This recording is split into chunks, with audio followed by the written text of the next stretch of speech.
नमस्कार. आम्रपाली न्यूज चॅनलच्या बातमीपत्रात आपल्या सर्वांचं मनपूर्वक स्वागत. इस्टेट कन्सल्टंट विकास मंडळाची वार्षिक सर्वसाधारण सभा व मेळावा संपन्न. विरार, नालासोपारा, वसई, पालघर या विभागातील इस्टेट कन्सल्टंट विकास मंडळाची वार्षिक सर्वसाधारण सभा व इस्टेट कन्सल्टंट मेळावा दिनांक 23/7/2025 रोजी अलेक्सन रिसॉर्ट, अर्नाळा बीच, विरार पश्चिम येथे संपन्न झाला. सभेची सुरुवात राष्ट्रगीताने करण्यात आली. नियोजित सभेस मंडळाचे अध्यक्ष श्रीयुत डॉक्टर प्रशांत पाटील, उपाध्यक्ष श्रीयुत महेंद्र माने, सचिव आयुष्यमान जितेंद्र जाधव, खजिनदार श्रीयुत ॲडव्होकेट दिनेश अदमाने, MV पर ग्रुपचे श्रीयुत मिश्रा, बांधकाम व्यावसायिक श्रीयुत संजय राणे इत्यादी मान्यवर उपस्थित होते. मंडळातील सदस्यांनी व्यवसायात काम करत असताना व्यक्तिमत्व, कौशल्य, प्रामाणिकपणा व चिकाटी यावर अधिक भर दिला गेला पाहिजे, असे मत सुरेखा ठाकूर यांनी व्यक्त केले. वर्तमानात प्रत्यक्ष काम करताना येणाऱ्या अडचणींची जाणीव करून त्यांना कशा पद्धतीने सामोरे गेले पाहिजे याविषयी सखोल अभ्यासपूर्वक मार्गदर्शन मंडळाचे सचिव आयुष्यमान जितेंद्र जाधव यांनी सर्व सदस्यांना यावेळी केले. मंडळाची वाटचाल व सदस्यांना उद्भवणाऱ्या कायदेविषयक विषयांवर सखोल मार्गदर्शन मंडळाचे खजिनदार ॲडव्होकेट दिनेश अदमाने याचकडून करण्यात आले. भविष्यातील बदलत्या काळानुसार व्यवसायातील आव्हानांचा समर्थपणे सामना करणं ही काळाची गरज ओळखून आपला व्यवसाय वाढवला पाहिजे. कटेंगे तो बटेंगे म्हणून सर्व सदस्यांनी मंडळाशी एकनिष्ठ राहून संघटित राहिले पाहिजे, ही काळाची गरज आहे, असे आवाहन मंडळाचे अध्यक्ष श्रीयुत डॉक्टर प्रशांत पाटील यांनी आपल्या अध्यक्षीय भाषणात व्यक्त केले. यावेळी मान्यवरांच्या हस्ते सदस्यांचा पुष्पगुच्छ देऊन सत्कार करण्यात आला. तसेच आम्रपाली न्यूज चॅनलचे संपादक रमेश सोनवणे व प्रभात समाचारचे पत्रकार भालचंद्र होलम यांचा पुष्पगुच्छ देऊन सत्कार करण्यात आला. कार्यक्रम यशस्वी करण्यासाठी मंडळाचे माजी सेक्रेटरी संजय राणे, प्रफुल्ल खंडागळे, आकाश खरात, अंजली पाटकर, सुरेखा ठाकूर, सबा सय्यद, मनीषा नांडोला, आशिष कंसारा, संजय शिर्के, महावीर जैन इत्यादी कार्यकर्त्यांचे विशेष सहकार्य लाभले. कार्यक्रमाच्या शेवटी सर्व उपस्थित सदस्यांचे आभार व्यक्त करण्यात आले. वृत्तसंकलन रमेश सोनवणे, संपादक आम्रपाली न्यूज चॅनल, वसई, विरार. धन्यवाद.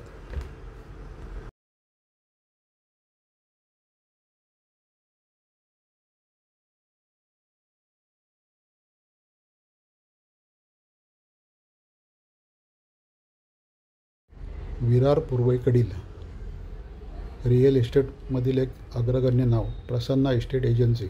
रूम, शॉप, फ्लॅट, प्लॉट विक्री भाडे तत्त्वावर मिळतील.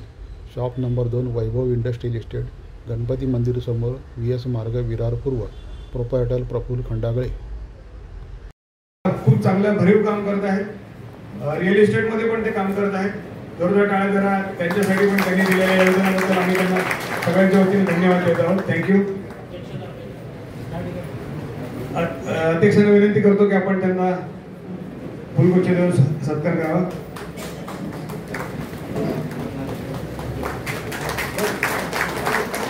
आमचे Holam sir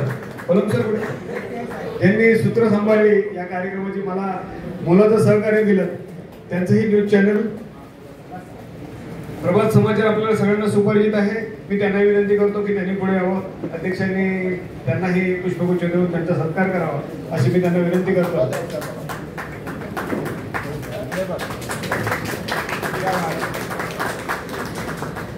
thank you so much and over to धरतीधन.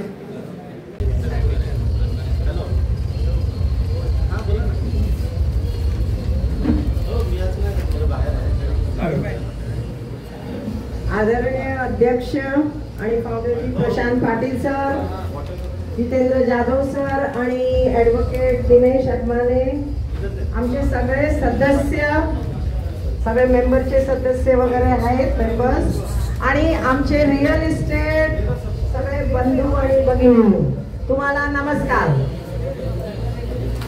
अच्छा, आता आज आम्ही इथे रिअल इस्टेटचं जरा मी हे करणार की आपण रिअल इस्टेट जे आमची पर्सनॅलिटी असते, एक रिअल इस्टेट एजंट किंवा कन्सल्टंट म्हणून ती कशी असावी जरा एक आपण रिव्ह्यू करूया.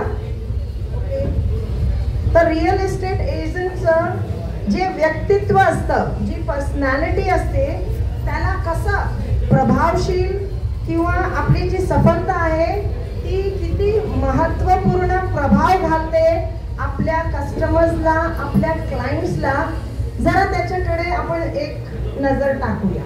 ओके, आता आपल्याकडे जे आवश्यक गुण असावी पाहिजे ते कुठे ना कुठे आपल्याकडून मिस होते की नाही? ओके, आणि आत्ताच्या या डिजिटल आणि सोशल मीडियाच्या काळी आपण त्यांच्या रेसमध्ये पुढे असावं म्हणून आपला हे प्रयत्न आहे. तर ह्याच्यातले जे गुण आहेत, सगळ्यांपेक्षा प्रथम आपली पर्सनल ग्रूमिंग हवी. ग्रूमिंग म्हणजे आपली वेशभूषा, हो ना. आपण जर चांगले ड्रेस्ड अप असो, आपली पर्सनॅलिटी उभरून येते की नाही? मला ही सेशन इंटरॅक्टिव्ह हवंय, असं नाहीये की तुम्ही नुसतं ऐकायचं, हो ना. तुम्ही पण भाग घ्या. तर आपली वेशभूषा आणि आपली पर्सनॅलिटी आपल्या ग्रूमिंगवर डिपेंड असतं, आपली वेशभूषावर डिपेंड असतं. सेकंड, दुसरी म्हणजे काय, आपली ऑनेस्टी किती आहे आपल्या प्रोफेशनमध्ये, आपल्या व्यवसायामध्ये. त्याच्याने आपली इंटिग्रिटी लोकांना दिसते की नाही, हे इमानदार आहे. ओके, ह्यांच्यावर आपण विश्वास ठेवू शकतो. ठीक आहे. आणि तिसरं म्हणजे आपली नेगोशिएशन स्किल्स कशी आहे, हो ना. कारण आपण नेगोशिएशन केलं तेव्हाच आपली डील होते, नाही का? आणि मग आपण त्या डिटेल्सवर, ज्या प्रॉपर्टी असो, पर्सनल असो, कमर्शियल असो, त्याची किती आपण डिटेल माहिती काढतो आणि आपल्याकडे आहे. आपली बोलायची पद्धत, त्याला आपण कम्युनिकेशन स्किल्स म्हणतो, ती किती अप टू डेट आहे. आपल्या बोलण्यात पॉवर किती आहे, ती आपण समोरच्या बिल्डरांशी, समोरच्या सेलर, बायर, परचेसरशी कसे कम्युनिकेशन करतो, ती असली पाहिजे. आपल्याकडे किती धैर्य आहे त्यांना फॉलोअप करण्यासाठी, त्याला आपण म्हणतो परसिस्टन्स, की आपण एकसारखं त्यांना फॉलोअप करत राहायचं, तेव्हाच आपल्याला तो डील मिळतो. मग आपल्याला एक मोटिवेशन केलं पाहिजे आपल्या क्लायंट्सला की त्यांनी ही प्रॉपर्टी का घ्यावी, तर त्याला आपण मोटिवेट करतो. मग काही प्रॉब्लेम आल्यावर त्याच्या डिसिशन स्किल्स मध्ये आपल्याकडे ती प्रॉब्लेम सॉल्विंग स्किल्स असली पाहिजे. म्हणजे ह्या प्रॉब्लेमला असं कसं आपण सॉल्व्ह करू. आपली नेटवर्किंग किती मजबूत आहे. आपण इथे सगळे एवढे मंडळी बसलो आहेत आणि आपल्याला आणखी जास्त नेटवर्किंग हवं, त्याच्यासाठी ती आपली स्ट्रॉंग असली पाहिजे. आपण लोकल हाऊसिंग मार्केट आपल्याला किती अप टू डेट आहे आणि आपल्याला याची माहिती आहे की आता सध्या मार्केटमध्ये काय चालतंय, त्याची माहिती असायला हवी आहे. जे बदल फेर येतो आपल्या मार्केटमध्ये त्याला आपण अडॅप्टिबिलिटी किंवा चेंजेस म्हणतो, त्याच्याबद्दल आपण किती है ना जागरूक आहोत आणि आपल्याला त्याची माहिती आहे. दुसरं, आपल्याला ना जरा एम्पॅथेटिक झालं पाहिजे. म्हणजे हे बघा, रिसेलच्या प्रॉपर्टीज मध्ये किंवा नवीन त्या माणसाने कशासाठी विकतोय, तो त्याचे प्रॉब्लेम्स आहेत त्याच्यासाठी विकतोय, घेणारा स्वखुशी घेतोय, मी प्रॉपर्टी घेतोय, त्याच्याबद्दल जरा आपण त्यांची प्रॉब्लेम, त्यांची इमोशन्स फील करून त्यांच्याशी कम्युनिकेट केलं पाहिजे. आपली एंगेजिंग पर्सनॅलिटी असली पाहिजे की आपण एक दुसऱ्यांबरोबर किती एंगेज्ड आहोत, किती त्यांच्या सोबत आहोत. आणि एक्सपिरियन्स, आपल्याला अनुभव असला पाहिजे की नाही, आहे ना. आपल्याला एक्सपिरियन्स असली पाहिजे, लोकल नॉलेज असली पाहिजे, आपण किती प्रोएक्टिव्ह आहोत आणि हो ना. आणि आताच्या डिजिटल आणि सोशलाइज मध्ये आपण किती टेक सॅव्ही आहे. जसं इथे प्रोजेक्टर आहे, आपण कम्प्युटर स्किल्स किती हे करतोय. कारण हल्लीच्या काळी सगळ्यांना प्रेझेंटेशन हवंय, है ना, बोलून चालत नाही. आपल्याला प्रेझेंटेशन करायला आलं पाहिजे. आपण शिकतो. आधी आपल्याला कुठे व्हॉट्सअप करायला येत होतं, आता आपला सगळ्यात बेस्ट सोशल मीडिया आहे व्हॉट्सअप. तर ह्या सगळ्या गोष्टीची आपण जरा नोट घ्यायची आणि त्याबद्दल करायची. थँक्यू. उपस्थित इस्टेट कन्सल्टंट विकास मंडळाचे सन्माननीय अध्यक्ष doctor Prashantji Patil sir, advocate Dinesh Atmane sir, आमच्या संस्थेचे ट्रेझरर, संस्थेचे उपाध्यक्ष महेंद्र माने, आमच्यातूनच आज बिल्डर झालेले आमच्या संस्थेचे फाउंडर संजयजी राणे सर, सर्व कमिटी मेंबर, सर्व आमच्या महिला कमिटी सदस्य, बंधू आणि भगिनींनो, खरं म्हणजे आज दोन वर्षानंतर आपण एक मोठ्या प्रमाणामध्ये या ठिकाणी कार्यक्रम आयोजित केला. कोरोनाचा क्रुशियल काळ आपण सर्वांनी बघितलेला आहे आणि त्यानंतरही या व्यवसायामध्ये आपण सर्वजण तग धरून राहिलेले आहात. आपले इस्टेट कन्सल्टंट जे प्रोफेशनल म्हणून काम करतात, पूर्ण वेळ म्हणून काम करतात, आजच्या या काळामध्ये भरपूर समस्यांना त्यांना तोंड द्यावं लागत आहे. वेगवेगळे आव्हान आहेत, ऑप्शन्स खूप आहेत प्रॉपर्टीची. इस्टेट कन्सल्टंट पण खूप झालेले आहेत, पण परचेसर ह्या साईडला थोडा कमी झालेला आहे. आणि याच्यामधून आम्ही पूर्ण वेळ व्यवसाय करणारे लोक, यांचा व्यवसाय सोसायटीचे सेक्रेटरी, अध्यक्ष, वॉचमॅन, इस्त्रीवाला, किराणा मालवाला, चक्कीवाला, हे सर्वजण पार्ट टाइम बिझनेस अगदी जोरदार करत आहे. सोसायट्यांमध्ये आता अशी परिस्थिती आहे की आम्हाला इस्टेट कन्सल्ट लोकांना सरळ सरळ ते अलाउड नाही म्हणून त्यांच्या नोटिसा काढलेल्या आहेत. ही फार मोठी आव्हानं आपल्या समोर उभी आहेत येणाऱ्या काळामध्ये, कारण हा शॉर्टकटचा बिझनेस सगळ्यांना आवडायला लागलेला आहे. परंतु त्या सर्व मंडळींना, त्या वॉचमॅनला, त्या इस्त्रीवाल्याला हे माहित नाही की हा किती जोखमीचा व्यवसाय आहे. याच्यामध्ये किती अभ्यास करावा लागतो, किती जबाबदाऱ्या घ्याव्या लागतात, किती रिस्पॉन्सिबिलिटींना समोर जावं लागतं. हल्ली बऱ्यापैकी सर्वजण रेंटचा बिझनेस करतात. रेंटच्या बिझनेस करणारे जे इस्टेट कन्सल्टंट आहेत त्यांना रोज नव्या नव्या झंझटला सामोरे जायला लागत आहे. लोक डिपॉझिट देऊन फ्लॅट ताब्यात घेतात आणि पहिल्या महिन्यापासून रेंट बुडवून टाकतात. 3 महिन्यामध्ये त्याचं डिपॉझिट ऍडजस्ट होऊन जातं आणि 4थ्या महिन्यामध्ये खाली करायची जबाबदारी एजंटवर येते. एजंट फक्त एक भाड्याचा मोहताज असतो, एक भाडं त्याला मिळत असतं आणि त्याच्या पाठीमागे त्याच्या 40-50 लाखाच्या प्रॉपर्टीची जबाबदारी तो ओनर सरळ सरळ एजंटवर ढकलून देतो. अशा परिस्थितीमध्ये काय करायचं, हा फार मोठं आव्हान आहे. जी लोक हेवी डिपॉझिट मध्ये काम करतात त्या लोकांना तर पोलीस स्टेशन पासून सगळीकडे चक्रा माराव्या लागतात.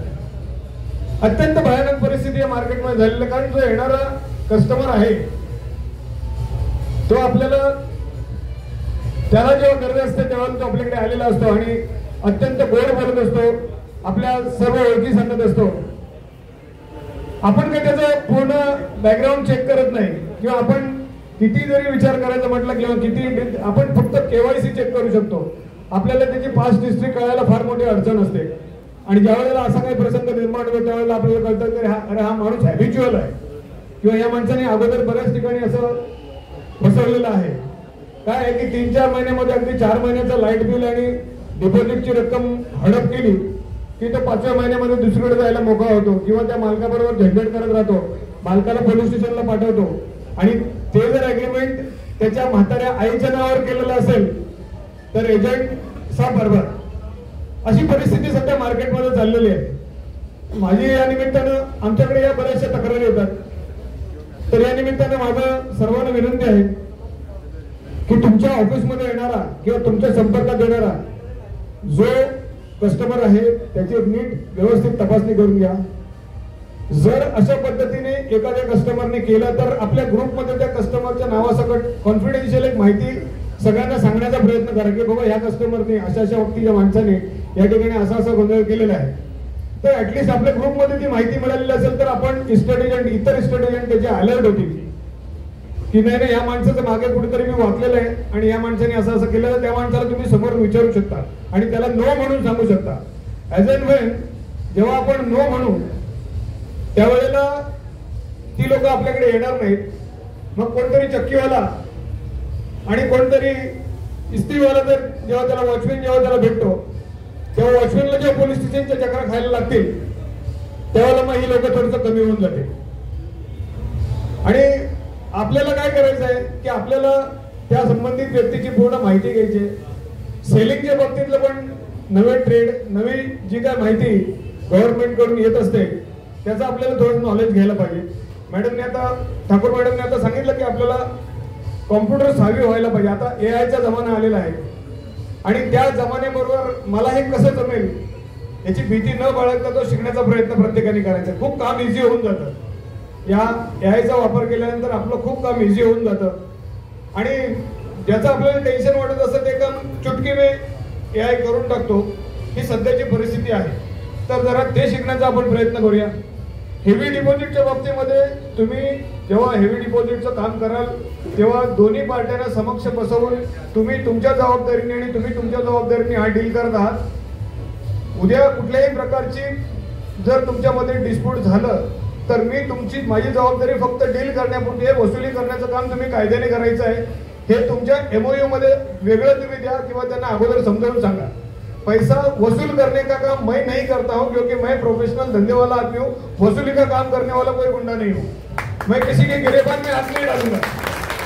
क्योंकि अगर आपको ये उसके पास से पैसा निकालना या उसको फ्लैट को खाली करना है तो मैं तो आम जो इतर जैसे लोग अदर बिजनेस करते हैं वैसा बिजनेस करने वाला एक बिजनेसमैन हूँ, एक प्रोफेशनल हूँ.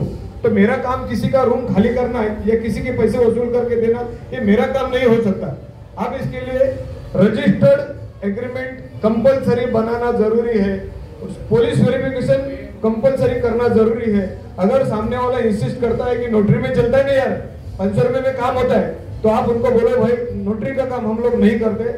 आपको अगर नोटरी का काम करना है तो उसकी रिस्पॉन्सिबिलिटी आपकी रहेगी. आप अलग से एक कागज उसके साथ पास से बनवा के ले लो कि इसमें मेरे एजेंट की कोई जिम्मेदारी नहीं है, पूरी जिम्मेदारी मेरी है. ये अलग से एक कागज बनवा के ले लो. वो पूछेगा तो बोलेगा भाई प्रोसीजर है. वो कागज के ऊपर अगर उसकी सिग्नेचर रहेगी, अगर डिस्प्यूट हो जाता है तो वो कागज बाद जब आप उसको दिखाएंगे ये देखो आपने नीचे सिग्नेचर कर दिया है, तो उस टाइम पे तो आपने बोला था प्रोसीजर है. हाँ ये मेरे काम की प्रोसीजर है, इसमें ये सब लिखा हुआ है. जब आपने सिग्नेचर किया जब तब आपने पढ़ना चाहिए था. आपने वो पढ़ा नहीं, वो आपकी जिम्मेदारी है. लेकिन मैंने तो आपको ये बात समझाई थी. इतना भी आप कर सकते हो. तो थोड़ी सी तकलीफ होगी, थोड़ा सा टेढ़ा जाना पड़ेगा, लेकिन अपने आप को सेव करके धंधा करना ये बहुत अच्छी बात है. हमारा ये स्टेट कंसल्टेंट, बहुत लोगों को ऐसा लगता है कि भाई इसमें मेंबर होके क्या फायदा है. तो ये एक संगठन है. संगठित रहना कभी भी जरूरी होता है. बटेंगे तो कटेंगे, आपको सबको याद है. तो इकट्ठा रहने के लिए ये सब चीजों की जरूरत होती है. हम लोगों को प्रोत्साहित करने के लिए एवी बिल्डर्स, एवी पल, धरतीधर और इतने बहुत सारे जो बिल्डर्स हैं उनके सामने वो हमें प्रोत्साहित करने के लिए ये सारा माहौल जमा करते हैं. इसके पीछे उनका बिजनेस होना ये भी बात है और इसके पीछे हम संगठित होते हैं उनकी मदद के, उनके जरिए से. तो ये भी बहुत बड़ी बात है. तो आज का ये प्रोग्राम यहाँ पर जिनकी बदौलत हुआ है, तो मैं वो तीनों स्पॉन्सर के लिए जोरदार तालियां बजाने की रिक्वेस्ट करता हूँ. ज्यादा ये प्रोग्राम बढ़ेगा नहीं क्योंकि यहाँ पर तीनों डेवलप बिल्डर जो है वो यहाँ पर अपने प्रोजेक्ट का प्रेजेंटेशन देने वाले. यहाँ पर आपको इकट्ठा करने के लिए वो एक दूसरा कारण है कि आप ये सब प्रोजेक्ट समझ लीजिए. इसमें धंधा करने के लिए आप कोशिश कीजिए ज्यादा से ज्यादा. अगर हम लोग ऐसे अप्रूव्ड और महारेरा के प्रोजेक्ट में काम करेंगे, अपने आप का एक नॉलेज डेवलप हो जाता है और अपने आप को एक अलग तरीके का कॉन्फिडेंस पैदा हो जाता है कि हम लोग इतने बड़े डेवलपर के पास जाके डील करते हैं. बहुत सारे एजेंट हैं जो अपने गली कुचे में ही काम कर रहे हैं. आज तक छोटा मोटा रिसेल का काम करेंगे महीने एक दो महीने में. तो हम लोग टिकट साइज बढ़ाने की अभी जरूरत है. हमारा बिजनेस एक अलग टिकट साइज पर लेके जाने की जरूरत है और हमारी कोशिश ये रहती है कि हमारे जो ये एजेंट है उनको एक अलग अपॉर्चुनिटी मिले। आज हमने वो अपॉर्चुनिटी यहाँ पर आपके लिए इकट्ठा की है, तो मैं ज़्यादा समय नहीं लूँगा, आपको वो पूरा प्रेजेंटेशन भी देखना है।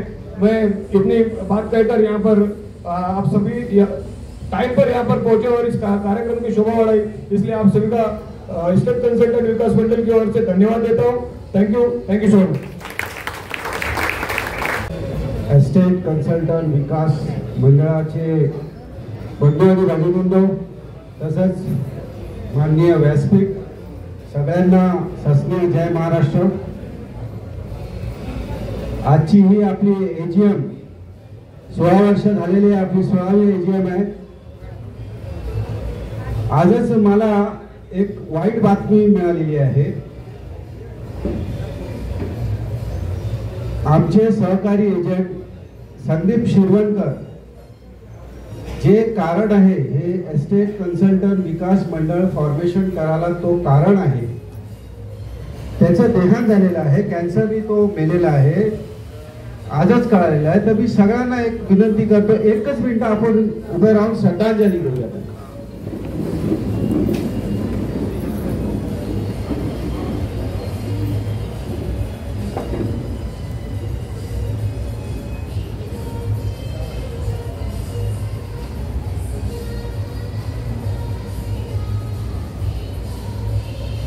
ओम शांती शांती।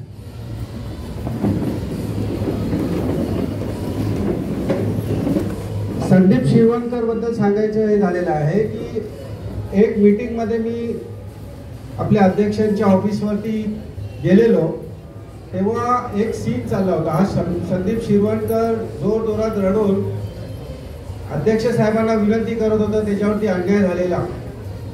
तर तिकडे मी बरोबर पोहोचलो आणि अण्णांनी मग अध्यक्षांनी मला विचारलं, बघा असं असं आहे। मग तेव्हा आम्ही ठरवलं की आपल्याला काहीतरी एक प्लॅटफॉर्म करावं लागेल आणि तेच कारण झालं आम्ही ही एस्टेट कन्सल्टंट विकास मंडळ फॉर्म केलं 2009ला। तर हा संदीप शिरवणकर आज आपल्यात नाहीये, ठीक आहे। आजचा हे एजीएमचा एजेंडामध्ये इन्कम एक्सपेंडिचरचं विवरण आहे आणि हे सर्वांना वाटलेलं आहे। मी एक मिनिट ऐकून घ्या, जरा फोन जरा सायलेंटला ठेवा।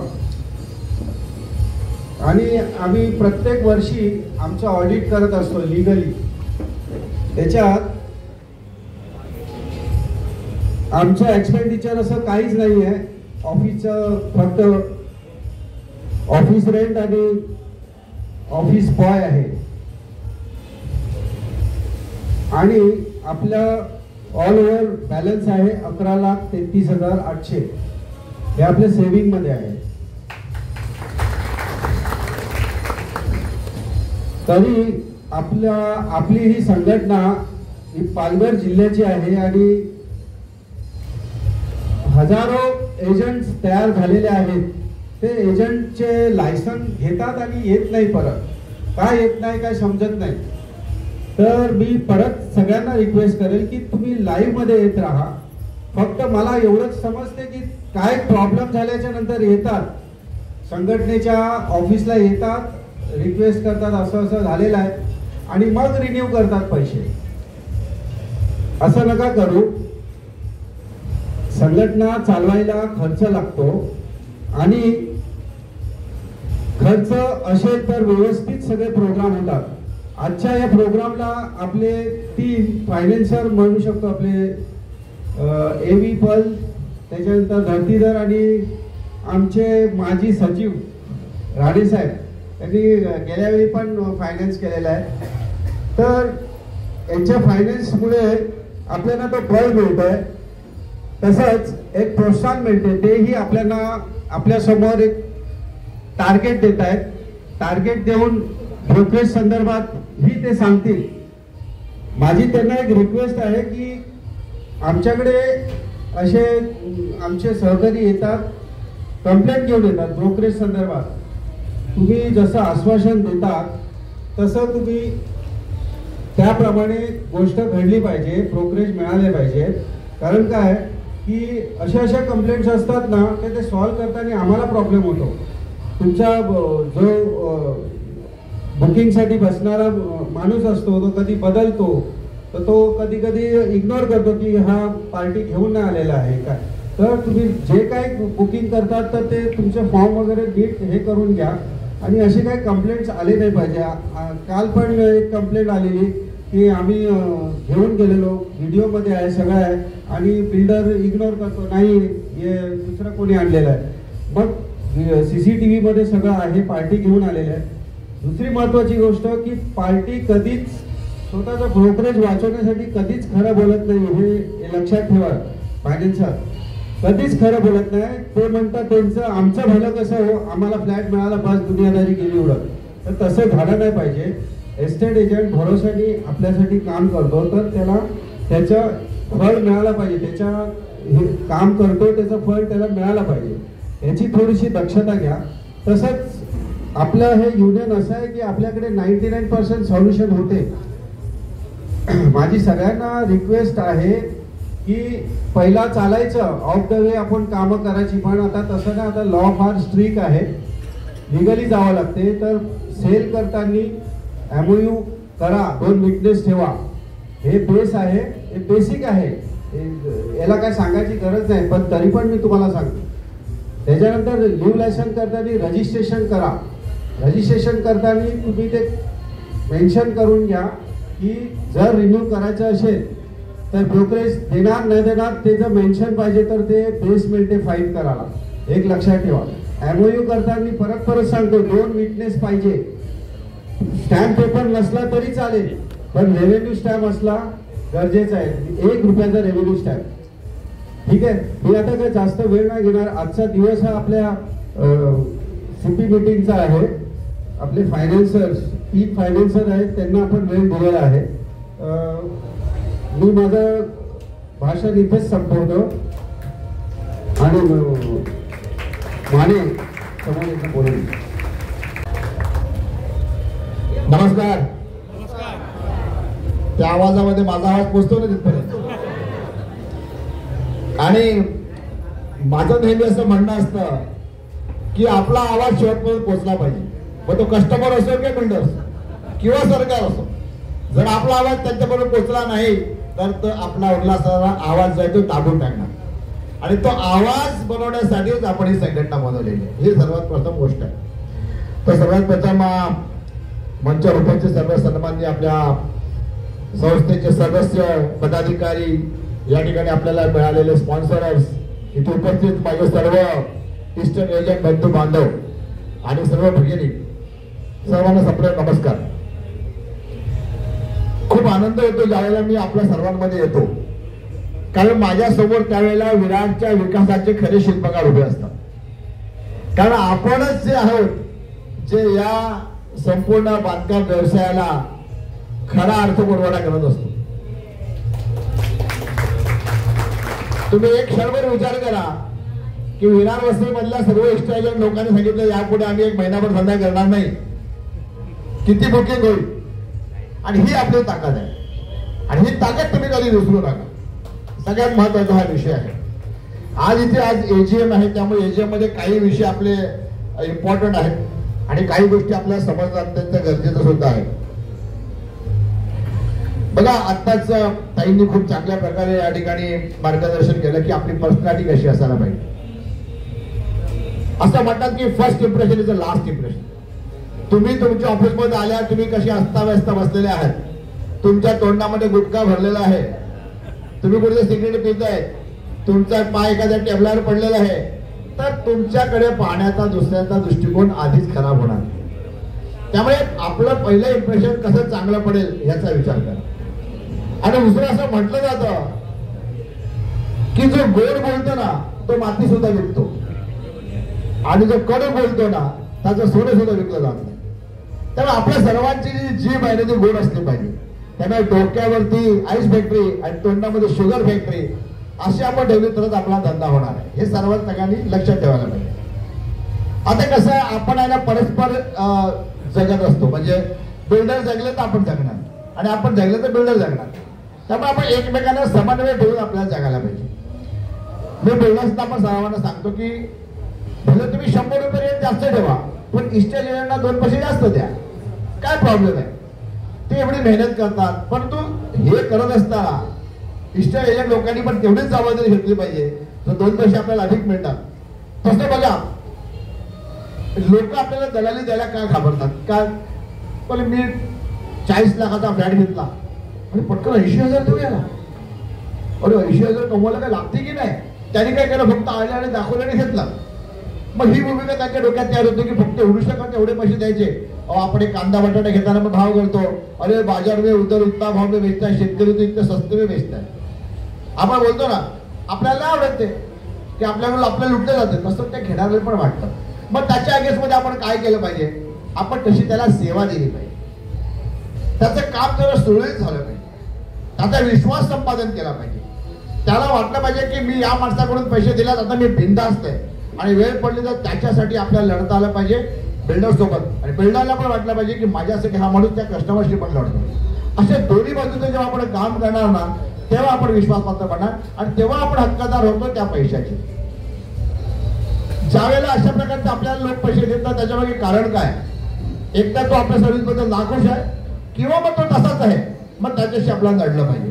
तर आपल्या दोन्ही गोष्टीचा अभ्यास करायला पाहिजे. हा विषय सगळ्यासाठी आपल्याला महत्वाचा आहे. दुसरा एक महत्वाचा विषय मला नेहमी वाटतो की आपण ज्या वेळेला हा व्यवसाय करतो, तसं आता दिनेश साहेबांनी सांगितलं की कागदपत्राच्या बाबतीत आपल्याला एकदम व्यवस्थित राहायला पाहिजे. आपले जे ड्राफ्टिंग आहे ते प्रॉपर पाहिजे. मी दिनेशला स्पेशली विनंती करेन की अशा प्रकारचा एक नमुन्याचा चांगला ड्राफ्ट ज्यामध्ये सगळे नियम वेगळे आहेत तसा त्यांनी आपल्या सर्वांना प्रोव्हाइड करावा. पाहिजे तर तुम्ही आपण जो बाहेरून विकत घेतो तो तुम्ही त्यांना विकत द्यावा, थोडा कमी रेटमध्ये द्या. मोठा बिझनेस करू नका, बरोबर आहे ना? म्हणजे बाहेर आम्हाला जर ड्राफ्ट एवढ्या रुपयात मिळत असेल तर तुम्ही एवढ्यामध्ये द्या. त्याच्यानंतर लोक कॉपी करून वापरणार जातो, तो प्रॉब्लेम नाही. आणि इथे सगळे हुशार आहेत. ऍडव्हर्टाइज करून एकदा तो ड्राफ्ट आला की तो आपल्या कॉम्प्युटरला टाकतात आणि नंतर आम्हालाच करतात. आणि मग काय चूक झाली का आपण बोलतो.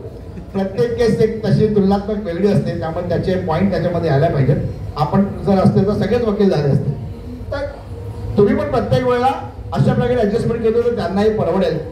आणि उद्या जेव्हा कधी यातून प्रॉब्लेम निर्माण होईल तेव्हा आपल्याला फाईट करण्याकरता एक बेस असेल. तर ते कोर्टात जायचं असेल, कोणाकडे बसायचं असेल तर आपल्याकडे मुद्दे आपल्याकडे असायला पाहिजेत आणि त्यासाठी तशा प्रकारचा एक चांगला ड्राफ्ट असायला पाहिजे. आणि दिनेशजी, माझी तुम्हाला विनंती आहे, अशा प्रकारचा एक चांगला ड्राफ्ट तुम्ही तयार करा आणि तो ड्राफ्ट ह्यासाठी तुम्ही सोशल वर्क समजा. कारण हे काय आहे, ह्यातून अनेक भानगडी, अनेक क्लेश कमी होणार आहेत, अनेक त्रास कमी होणार आहेत आणि ते त्रास कमी करणं आपल्याला गरजेचं आहे. धंदा सुरळीत झाला पाहिजे. दुसरा एक आत्ताच जाधव साहेबांनी विषय सांगितला की अनेक सोसायट्यांमध्ये बोर्ड लावलेले आहेत की इथे बाहेरच्या एजंटना परवानगी नाही. आता इथे सुद्धा 2 कारणं. एक तर त्या लोकांचा स्वार्थ असेल, ओके, आणि दुसरं असेल कदाचित त्यांना आपल्याबद्दलचा खूप वाईट अनुभव असेल. त्यामुळे आपण कोणत्या सोसायटीमध्ये बिझनेस करताना आपण कसे वागतो हे आपल्यासाठी खूप महत्वाचं आहे आणि हे सर्वांनी लक्षात ठेवा. कारण ह्याचे दूरगामी परिणाम होतील. ही एक लाट असते. एकदा जर एका लोकांनी सांगितलं की नाही आता आम्ही मीच विकणार, तर पुढे पुढे आपल्या सगळ्यांच्या पोटावर पाय. पण त्यासाठी आपल्याला आपल्या पद्धतीने त्यांच्यापेक्षा चांगलं डेव्हलप व्हायला लागेल आणि आपल्याला काम करावं लागेल. आणि तो सगळ्यात महत्वाचा विषय आज मी तुमच्यासमोर मांडतो. आता आपण कोणत्या सोसायटीला कंपल्शन करू शकत नाही, कारण सोसायटी ही एक ऑटोनॉमस बॉडी आहे, स्वतंत्र बॉडी आहे. ते त्यांच्या त्यात करू शकतात की बाबा आम्हाला कोणाला विकायचं असेल तर आमच्या लोकांना प्रायोरिटी द्या, ह्याचं पण दलाली वाजते त्याची पण दलाली वाजते, तर ओके, हे होऊ शकतं. परंतु सगळीकडे ते शक्य नसतं. आणि शक्यतो करून ह्या सगळ्या गोष्टी जेव्हा जुन्या बिल्डिंग होत जातात तेव्हा जास्त असतं. आणि यामध्ये मी अनेकदा पाहिलं की आपले लोक जास्त कुठे प्रॉब्लेम करतात ते गाळा काढणं. याला एवढं सांगितले, त्याला एवढं सांगितले आणि माझे एवढे. आणि कधी कधी पण त्या जागा मालकाला असं वाटतं अरे जागा माझी, एवढे वर्ष मी ती सांभाळली, एवढे पैसे देऊन कर्ज करून फेडली आणि मला मिळतात आता घेतल्यावरती 10 लाख आणि 5-7 लाख तर हाच घेऊन गेला. मग त्याच्या पोटात दुखणार आहेत. त्याच्या जागी आपण असते तर आपलं पण दुखणार. म्हणून किती मोठा घास घ्यायचा आपल्या जबडा फाट्यापासून घेऊ नये. एक समोरच्याला आपण बघा आपण ठोकर आहोत तर आपल्या एक पर्टिक्युलर छोट्या पाठवर आपला अधिकार आहे. तर त्या दृष्टिकोनातून थोडंसं सगळ्यांनी लक्ष द्या, म्हणजे उगाच जास्त हाव करू नका.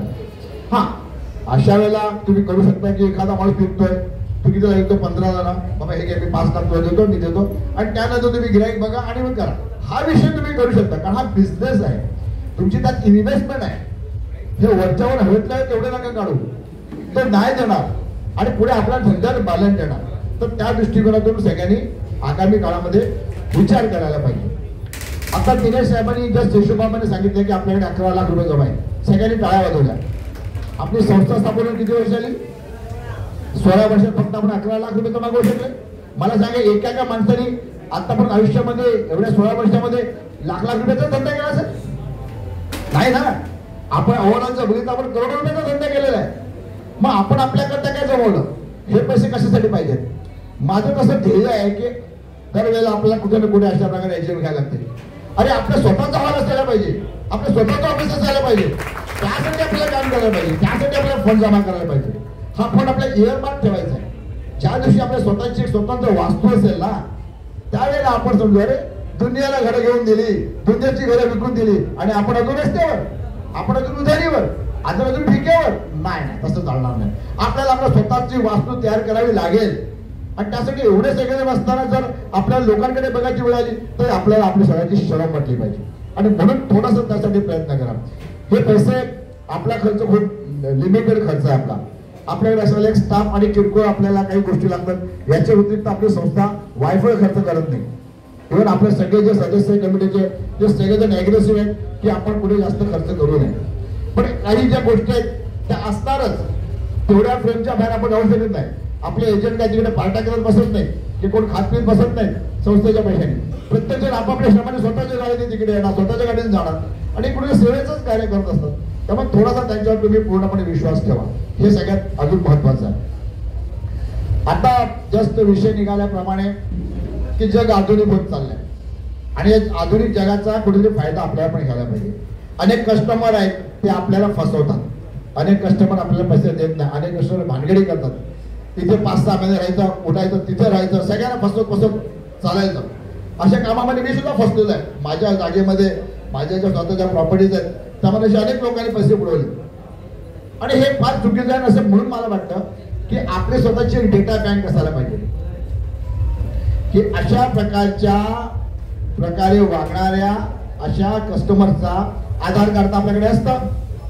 एका साईटवर टाका आणि आपण डिटेल बघा की आपण जर या माणसाला पेणार आहे तर हा माणूस तिकडून कोण डिफॉल्टर होऊन आला नाही. आज बँक सुद्धा तुम्हाला लोन देतात, तुमचं सिबिल पाहते ना, त्याच्यावर 10 दिवशी असतो ना कोणी काय केलं ते.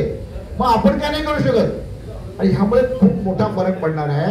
कारण यामुळे आपल्याला फसवणारे किंवा आपल्या भविष्यामध्ये होणाऱ्या अशा घटना ज्या आहेत ज्याच्यामुळे आपल्या एजंट्स लोकांना त्रास होतो त्या घटना आपण टाळू शकणार आहे. आणि अशा लोकांना जेव्हा ते मिळणार नाही तेव्हा त्याला कळेल की नाही आता आपल्याला इथे राहून चालणार नाही किंवा आपल्याला व्यवस्थित वागायला पाहिजे. हा फरक पडेल.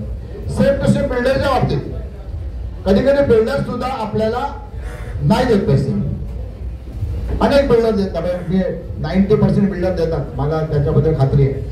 पण एखादा बिल्डर असा जाणून बुजून आपल्याशी वागत असेल तर सर्वांनी मिळून बॅन करा की बाबा ना आम्ही याच्याकडे कस्टमर येणार नाही.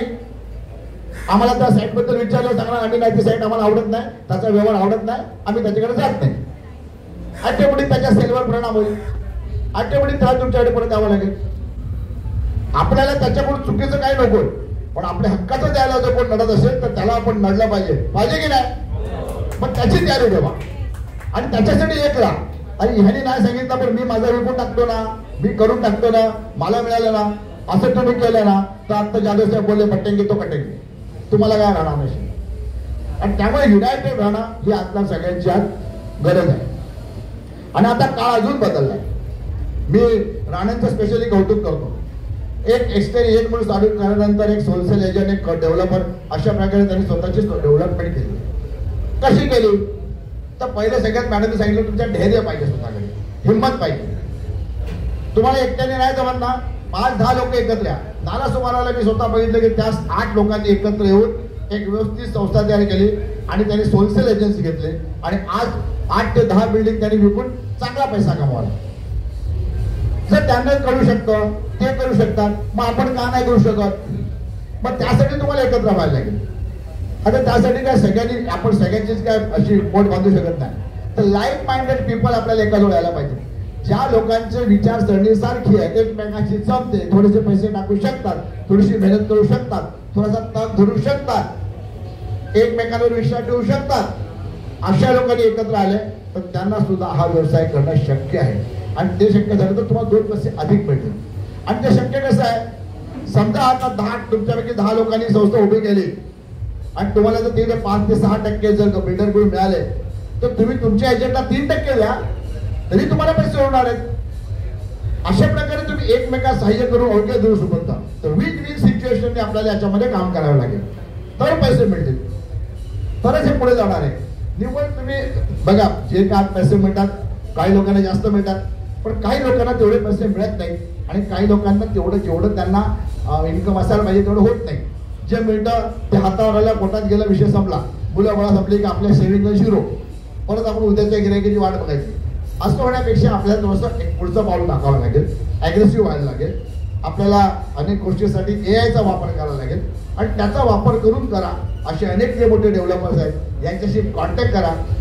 तुम्ही मिटिंगमध्ये मांडा, तुम्ही सांगा कमिटीच्या मेंबर्सना, तिथे बसून आपण त्या बिल्डरकडे जाऊन डिस्कशन करू, चर्चा करू, त्यांच्याशी आपण निगोशिएट करू. आणि हे केलं ना तर आपण बघा, गरज त्यांना पण आपली आहे. प्रत्येकाला एवढी बिल्डिंग उभी करायची, माल विकायचा आहे.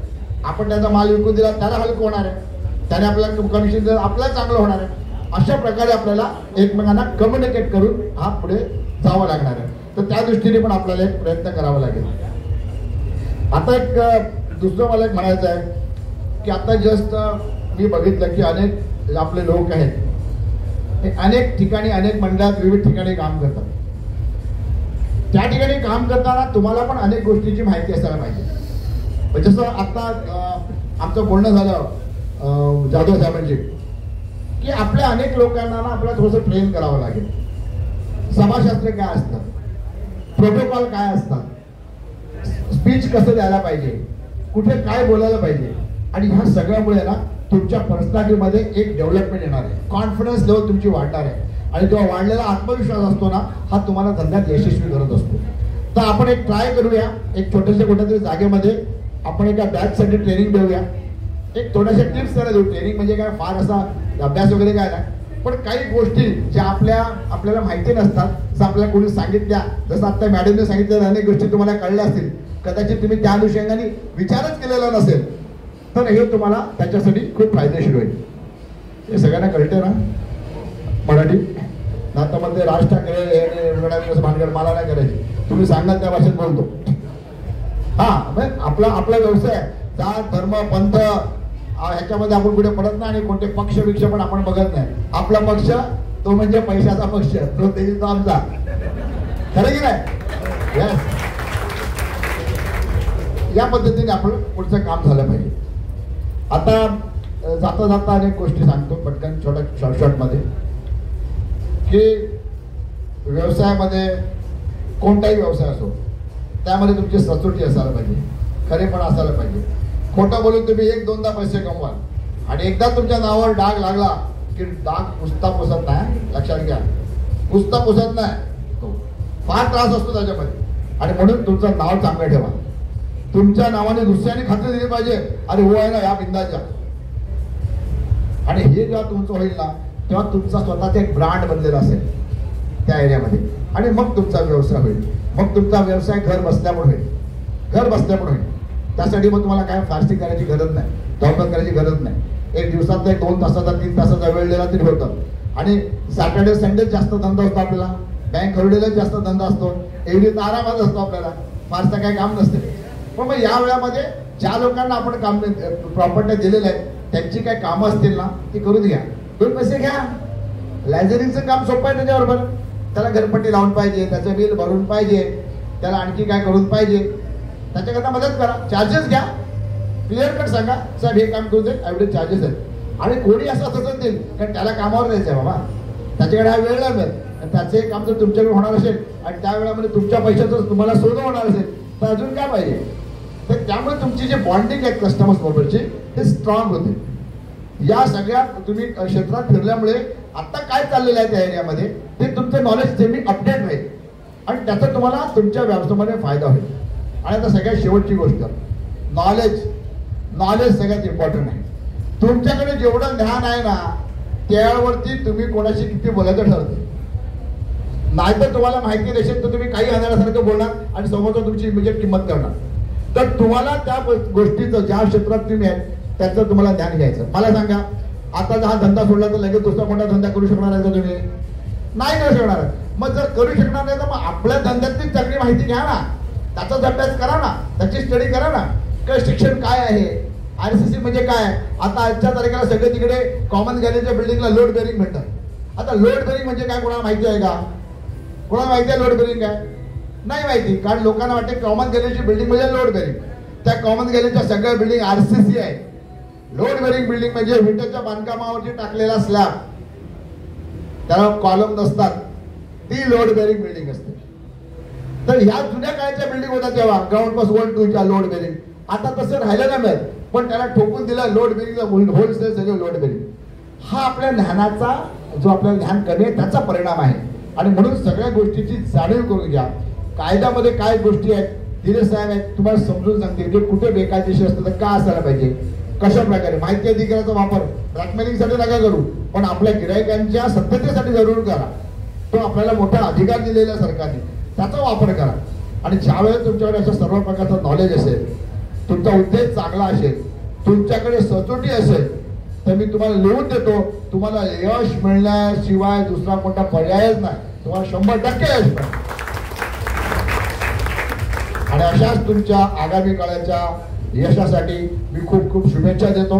या वार्षिक सभेसाठी आपण सर्वजण एवढ्या मोठ्या संख्येने उपस्थित झाले त्याबद्दल तुमच्या सगळ्यांचा आभार मानतो. या ठिकाणी जे आम्हाला स्पॉन्सर्स मिळालेले आहेत ते खूप आतुरतेने वाट बघतात कारण त्यांचं प्रोडक्ट त्यांना अजून आपल्याला दाखवायचं आहे आणि त्यांचा मुख्य व्यवसाय तो आहे. तर त्यांच्यासाठी त्यांना पण मी त्यांचा आभार मानतो, त्यांना शुभेच्छा देतो.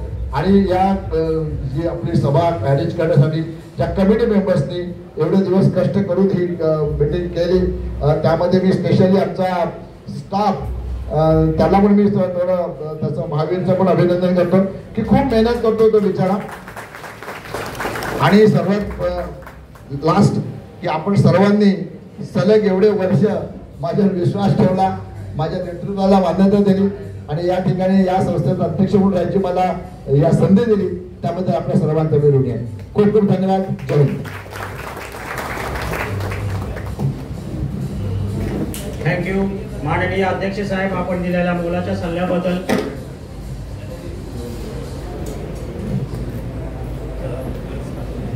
आपल्या वार्षिक सर्वसाधारण सभेचा पूर्ण अजेंडा संपलेला आहे आणि आता आपण प्रेझेंटेशन कडे वळणार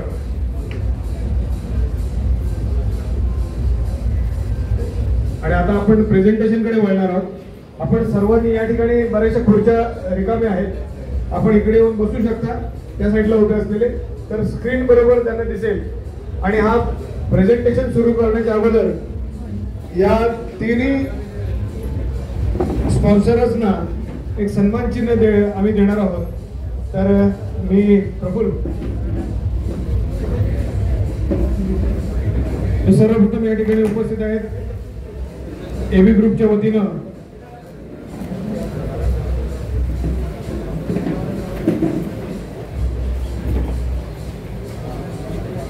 अश्विनी मिश्राजी या ठिकाणी उपस्थित आहेत. मी आमच्या सन्माननीय अध्यक्षांना विनंती करेन की त्यांनी सन्मान चिन्ह द्यायचं आहे. ज्या विद्यार्थ्यांना वैद्यकीय क्षेत्रात MBBS, BDS, BA, MS, BHMS, B.Pharm या क्षेत्रामध्ये प्रवेश घ्यावायचा असेल त्यांनी खालील दिलेल्या क्रमांकावरती संपर्क करावा. संपर्क क्रमांक आहे 7498397027.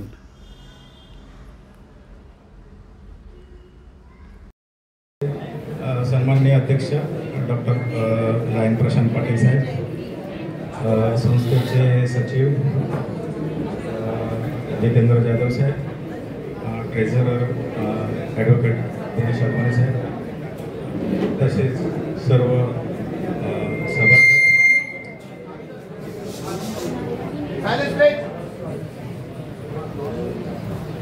तसेच सिल्वरमॅन डेव्हलपरचे ओनर ज्यांनी माझ्यावरती विश्वास दाखवला आणि हे प्रोजेक्ट करायची मला त्यांनी संधी दिली, त्यांचाही मी आभारी आहे.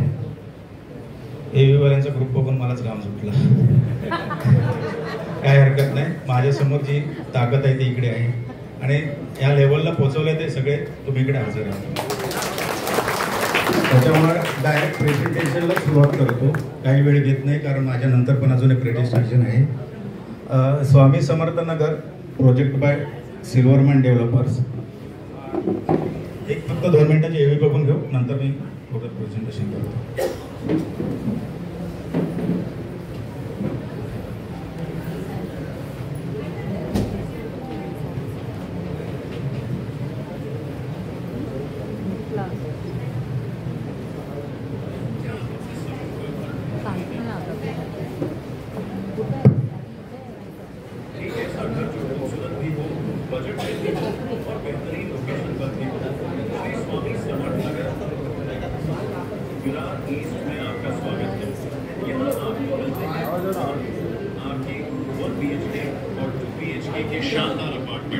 जो आपकी सभी जरूरतों को ध्यान में रखकर बनाए गए हैं. 1 RK सिर्फ ₹18,23,000 में, वहीं 1 BHK सिर्फ ₹23,41,000 में और 2 BHK सिर्फ ₹35 लाख में आपके लिए बेस्ट ऑप्शन है. हर फ्लैट में आपको मिलती है modular kitchen, BOP false ceiling और ब्रांडेड फिटिंग्स, ताकि आपका हर दिन आरामदायक और स्टाइलिश हो. लोकेशन बिल्कुल परफेक्ट. यह प्रोजेक्ट विरार ईस्ट में स्थित है और आसपास स्कूल, कॉलेज, हॉस्पिटल और शॉपिंग सेंटर जैसी सभी सुविधाएं उपलब्ध हैं. यहाँ आपको गार्डन एरिया भी मिलता है और प्रधानमंत्री आवास योजना का भी लाभ उठा सकते हैं. Special offer, free stamp duty, registration और GST और सभी नेशनल बैंकों से होम लोन उपलब्ध. MahaRERA number P99000077535. अपना नया घर आज ही बुक करें. श्री स्वामी समर्थ नगर, विरार ईस्ट, जहां हर सपना सच होता है. बिल्कुल परफेक्ट. विरार ईस्ट, जहां हर सपना सच होता है.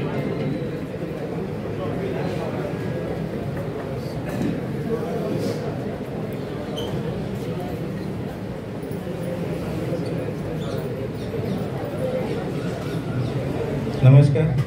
सेविंग आपण चालू केली होती 2023ला. तेव्हा मी इस्टेट कन्सल्टंट विकास मंडळाच्या एजेममध्येच मी पहिलं लॉन्चिंग केलं होतं. ती मीटिंग होती 13/12/2023. एका मीटिंगचे फोटोज आहेत आणि इथून माझी सुरुवात झाली होती. आणि हे प्रोजेक्ट सेल करायला मला सर्वात जास्त सहकार्य झालं ते सगळे आपल्या चॅनल पार्टनरचं झालेलं आहे. सेविंगला टोटल युनिट होती 151, सोल्ड युनिट 151. एका वर्षामध्ये 151 फ्लॅट सोल्ड. त्याचं सगळं श्रेय तुम्हाला जातं. हे बिल्डिंग रेडी झाली आहे सेविंग. त्याच्यामध्ये काही फोटोज आहेत, त्याच्यात गार्डन आहे, एंट्रन्स आहे. सेविंगची OC रिसिव्ह झाली 2025ला. रेराची तारीख होती 2026, पण हे प्रोजेक्ट आम्ही 2025लाच कम्प्लीट केला. त्याची OC आणली आणि सर्व फ्लॅट डिलिव्हर केले. बिलिंग आम्ही स्टार्ट केली 2025ला. एक प्लिंथ आहे, त्याच्यानंतर ही बिविंग रेडी झालेली आहे. बिविंगला टोटल युनिट होती 133, सोल्ड युनिट 133 1 इयर. एका वर्षामध्ये परत 133 युनिट आपण सोल्ड केले आहेत. 2 वर्षामध्ये 2 टॉवर आपण बनवून पण रेडी केलेली आहेत पोझिशनसाठी.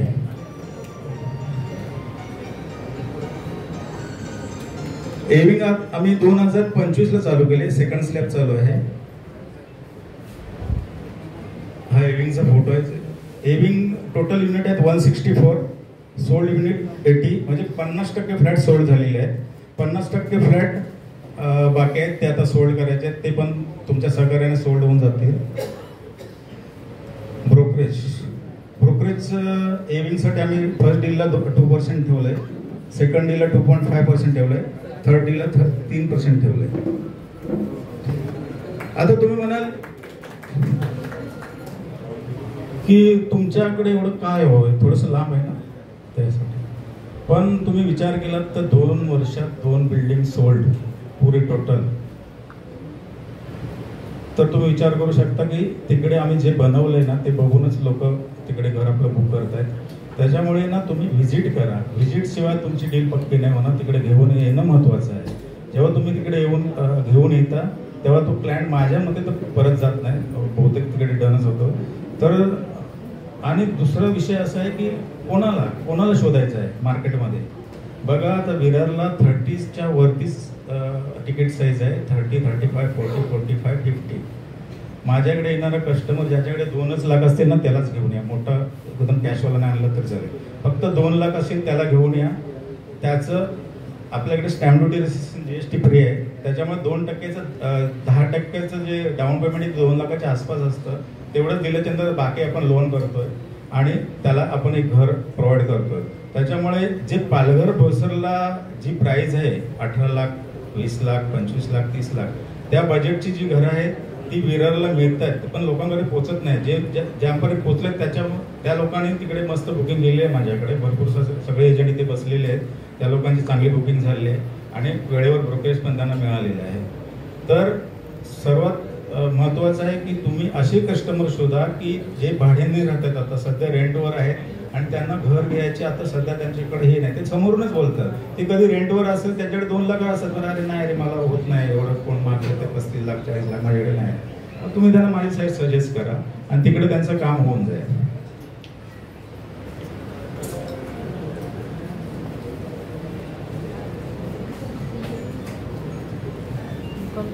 ठीक आहे, बाकी जास्त काय बोलत नाही, एवढ्यावरतीच थांबतो. आणि एविंगला सपोर्ट करा. राहिलेले 80 युनिट आहेत ते संपवून आपण त्याच्यानंतर पण नेक्स्ट प्रोजेक्ट आणणार आहे.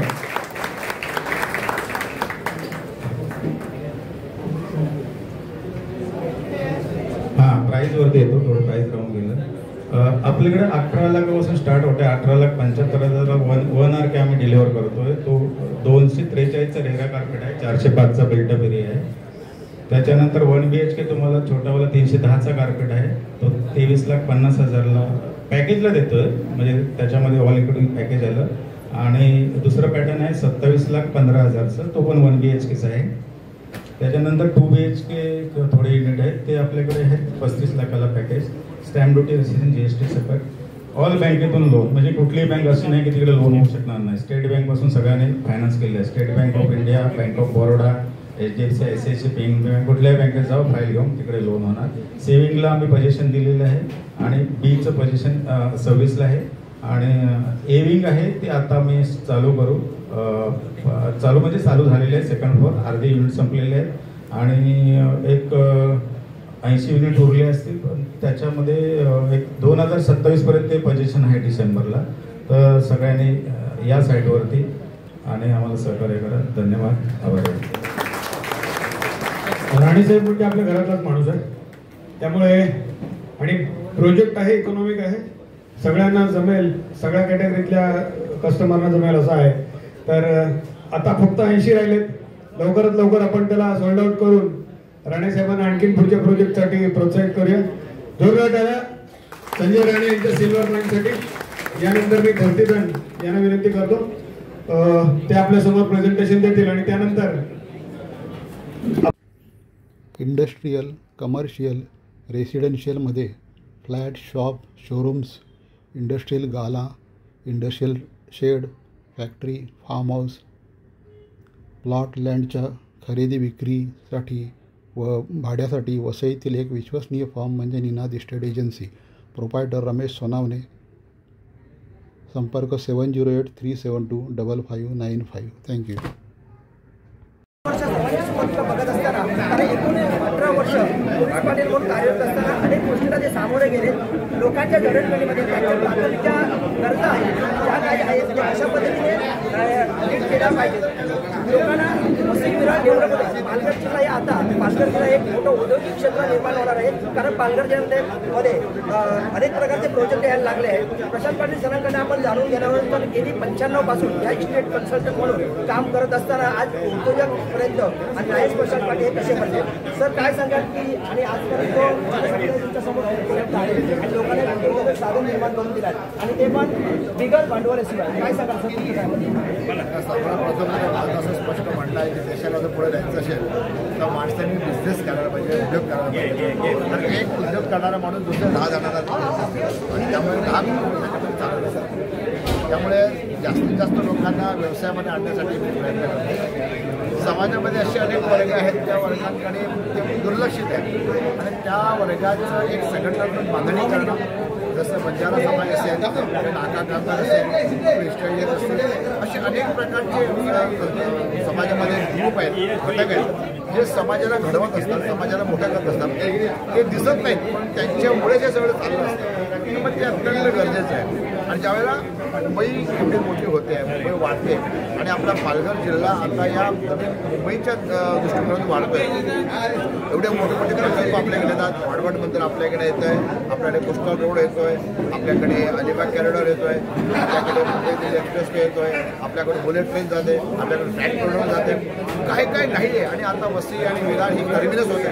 त्यामुळे हे जे एवढ्या मोठ्या प्रमाणामध्ये ही जेव्हा वाढ होणार आहे त्यामध्ये मोठ्या प्रमाणात लोकसुद्धा वाढणार आहे. आणि हे लोक वाढत असताना इथल्या समस्याही मिळत वाढणार आहेत. ज्या पायाभूत सुविधा आहेत त्यासाठी अनेक राजकीय पक्ष किंवा प्रशासन काम करतात. पण त्याच्या व्यतिरिक्त जो अनेक समाजाचे जे घटक आहेत हे समाजाचे घटक आहेत त्यांना एकत्रित करणं आणि त्यांच्या न्यायासाठी लढणं, त्यांना योग्य दिशेने काम करायला भाग पाडणं, किंवा त्यांचं जे ट्रॅक चुकत असेल त्याला बरोबर आणणं, त्यांना सपोर्ट करणं आणि एकमेका सहाय्य करून तुमचे जर सुपंथ याप्रमाणे त्यांना पुढे देणं हे एक महत्त्वाचं काम आहे. याबरोबरच हे सगळं होत असताना आदिवासी समाज आहे, गोरगरीब आहे, ज्यांची अत्यंत त्यांची दैनिक स्थिती आहे, अशा लोकांना हा जो विकासाचा भाग आहे मिळत नाही.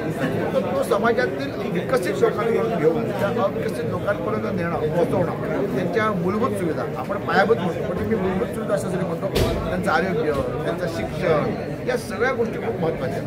आणि इव्हन जर मधला भाग सोडला तर बाकीचा भाग हा शेतकऱ्यांचा आहे.